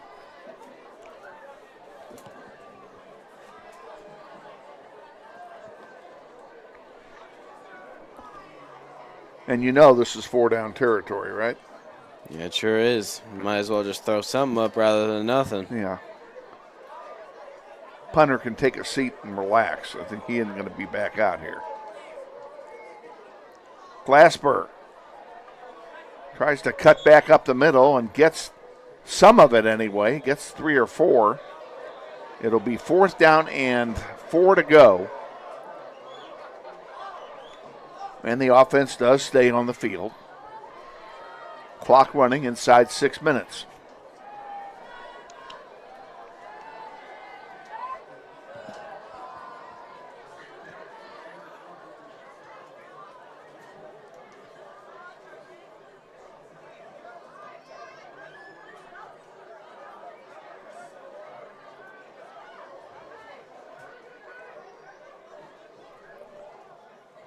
And they fake punt it. EQ runs it forward. He gets a 1st down out of it. I guess instead of throwing it up, you might as well fake the punt. Quite frankly, I'm surprised they bid on the fake punt because I knew it was going to be a fake. 1st and 10 for Northwest at the 43-yard line of the Grizzlies. Here's Thompson bringing it up the near side. He gets about 6 or so. Ball is at midfield. And they give him 7. 2nd down and 3. Thompson up the middle. He needed 3. He got 6. 1st down Northwest. And then the Grizzlies moving the ball downfield. Yeah, and this Northwest offense is starting to show signs of life by moving the ball up the field, but I think that's a little too late now. Now we have a stoppage of play on the snap. And it looks like somebody called timeout, and I don't know who it was. I believe it was East. Probably so. Let's take the opportunity here while we have it. I think we would be remiss if we didn't extend a big thank you to the man standing right behind us, and that's our executive producer, Shane Monroe, who puts in a ton of work to get these broadcasts on. He not only coordinates all the equipment and everything, he also coordinates our production staff, getting the kids up here in his classes to actually learn firsthand the basics of sports production. Part of what you're doing in here, right? Of course. They're all up here for a grade, and, he handles all of that and done a great job, and so did his kids. His kids are up here working hard. And not that my word means anything, but as far as I'm concerned, you all get an A tonight.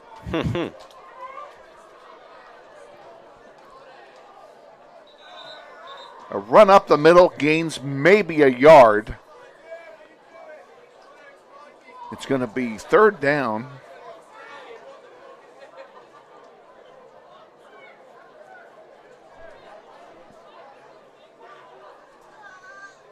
Actually, it's 2nd down and 8. Did I lose track of the down? I must have. 2nd down and 8 now for Northwest. That's all right, Kevin. I don't know why I thought it was 3rd down. And Northwest taking quite a bit of time to They are. call I the think, play. yeah. There's no point in rushing it. Yeah, they know the game is over, so. Hand off to Thompson, up the middle, and a nice run by Sincere Thompson. He needed 8, he got 11. Move the chains, first down, Northwest.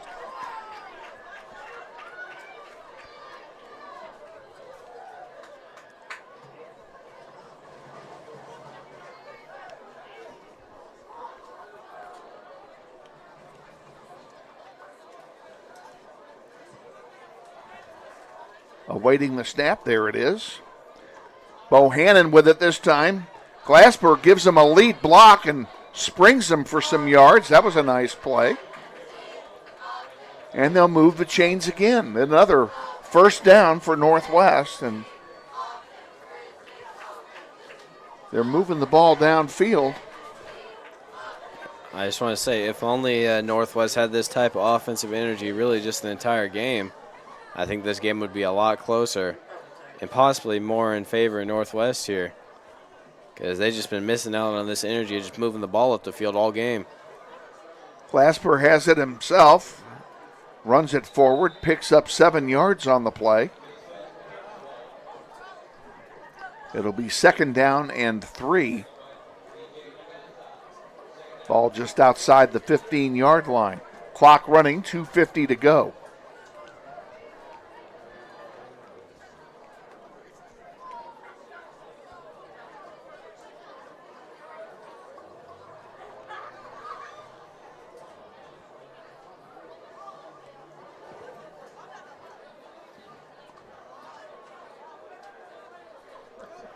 Sweep around the right side, Good enough for a first down. Move the chains. It'll be 1st and goal to go for Northwest.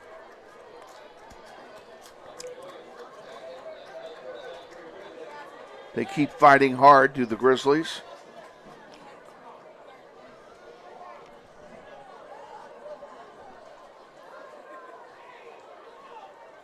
Man in motion. And sweep around and close to pay dirt. He's going to be a couple yards short. And again, Kevin, I can't say how many times I just love that play. I do love that play. Little touch pass to Deuce Wahan, just let him use his speed and just cut that edge. They mark him at the 3, 2nd down and goal. Glasper keeps it himself, cuts up, does not get in.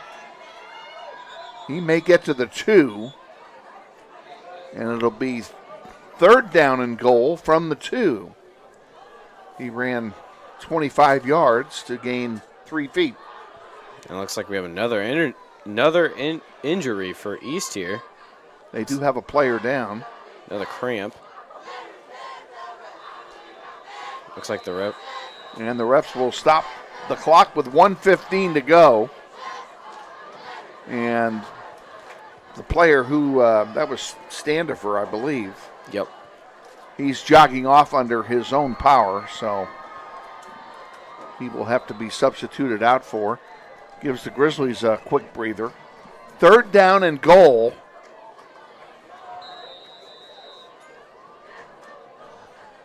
The ball is at the 2-yard line.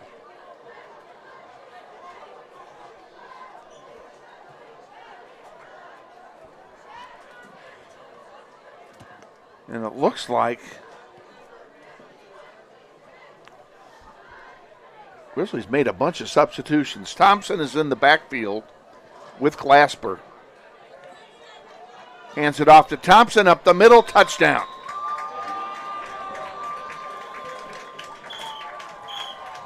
Touchdown with 44 seconds to go in the game. Makes it a little more palatable.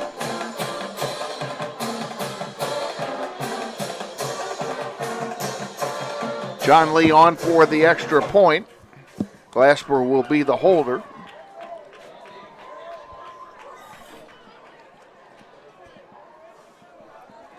Ball's down, kick is up, and it's good. 44 seconds to go in the contest, 48-28. Grizzlies trail. We'll keep it right here.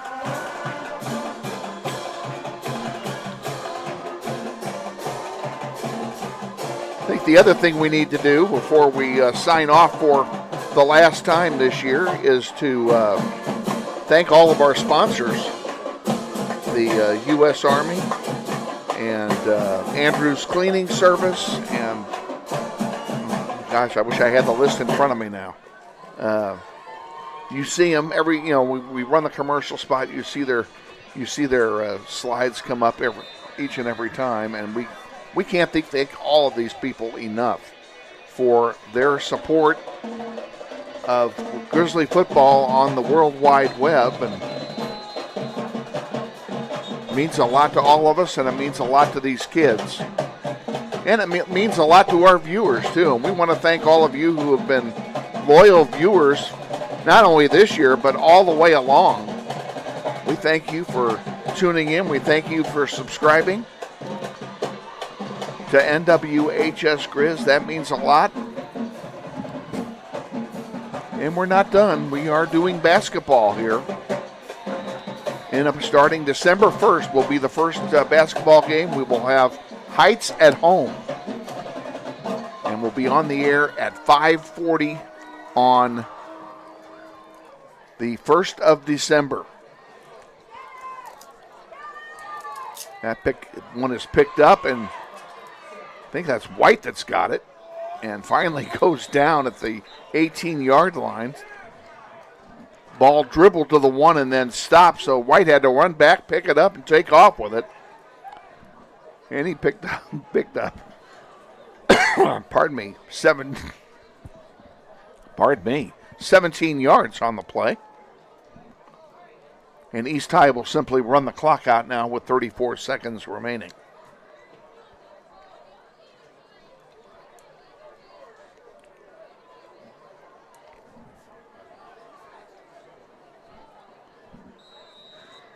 And I would expect we're going to see the genuflect offense.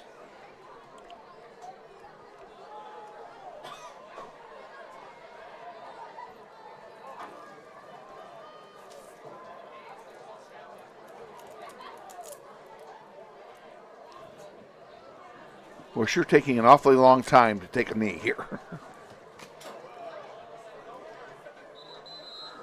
And now a flag comes in. How fitting, because the play clock ran out. So that'll move the ball back 5 yards.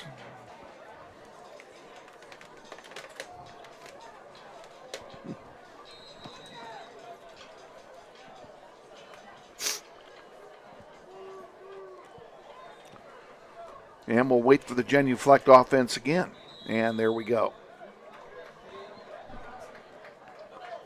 Clock running. They will not need to snap the ball again.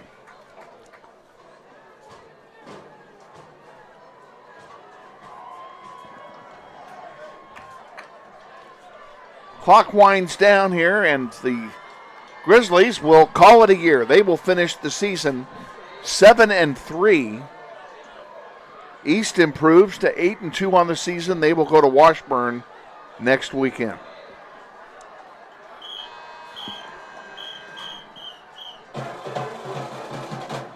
Horn sounds, and we're final. Final score, East High 48 and Northwest 28. One last comment before you call it a year. Really good season here from Northwest. Just not, I would say, exceeded expectations. Really good season, and some great players we're going to miss next year. Agreed. We're going to miss some of these guys, and but you know what? Steve Martin does not rebuild; he reloads. I expect we're going to be fine come next year. Yep. So for our crew, executive producer Shane Monroe and producer engineer Zach Profit, and our videographer Max Harbrack, and for Craig Kamrick, I'm Kevin Arkin saying thank you for a great season. We'll look forward to seeing you when basketball starts December the 1st. And once again, Grizzlies fall 48-28. Until next time, thanks for joining us. Have a pleasant evening.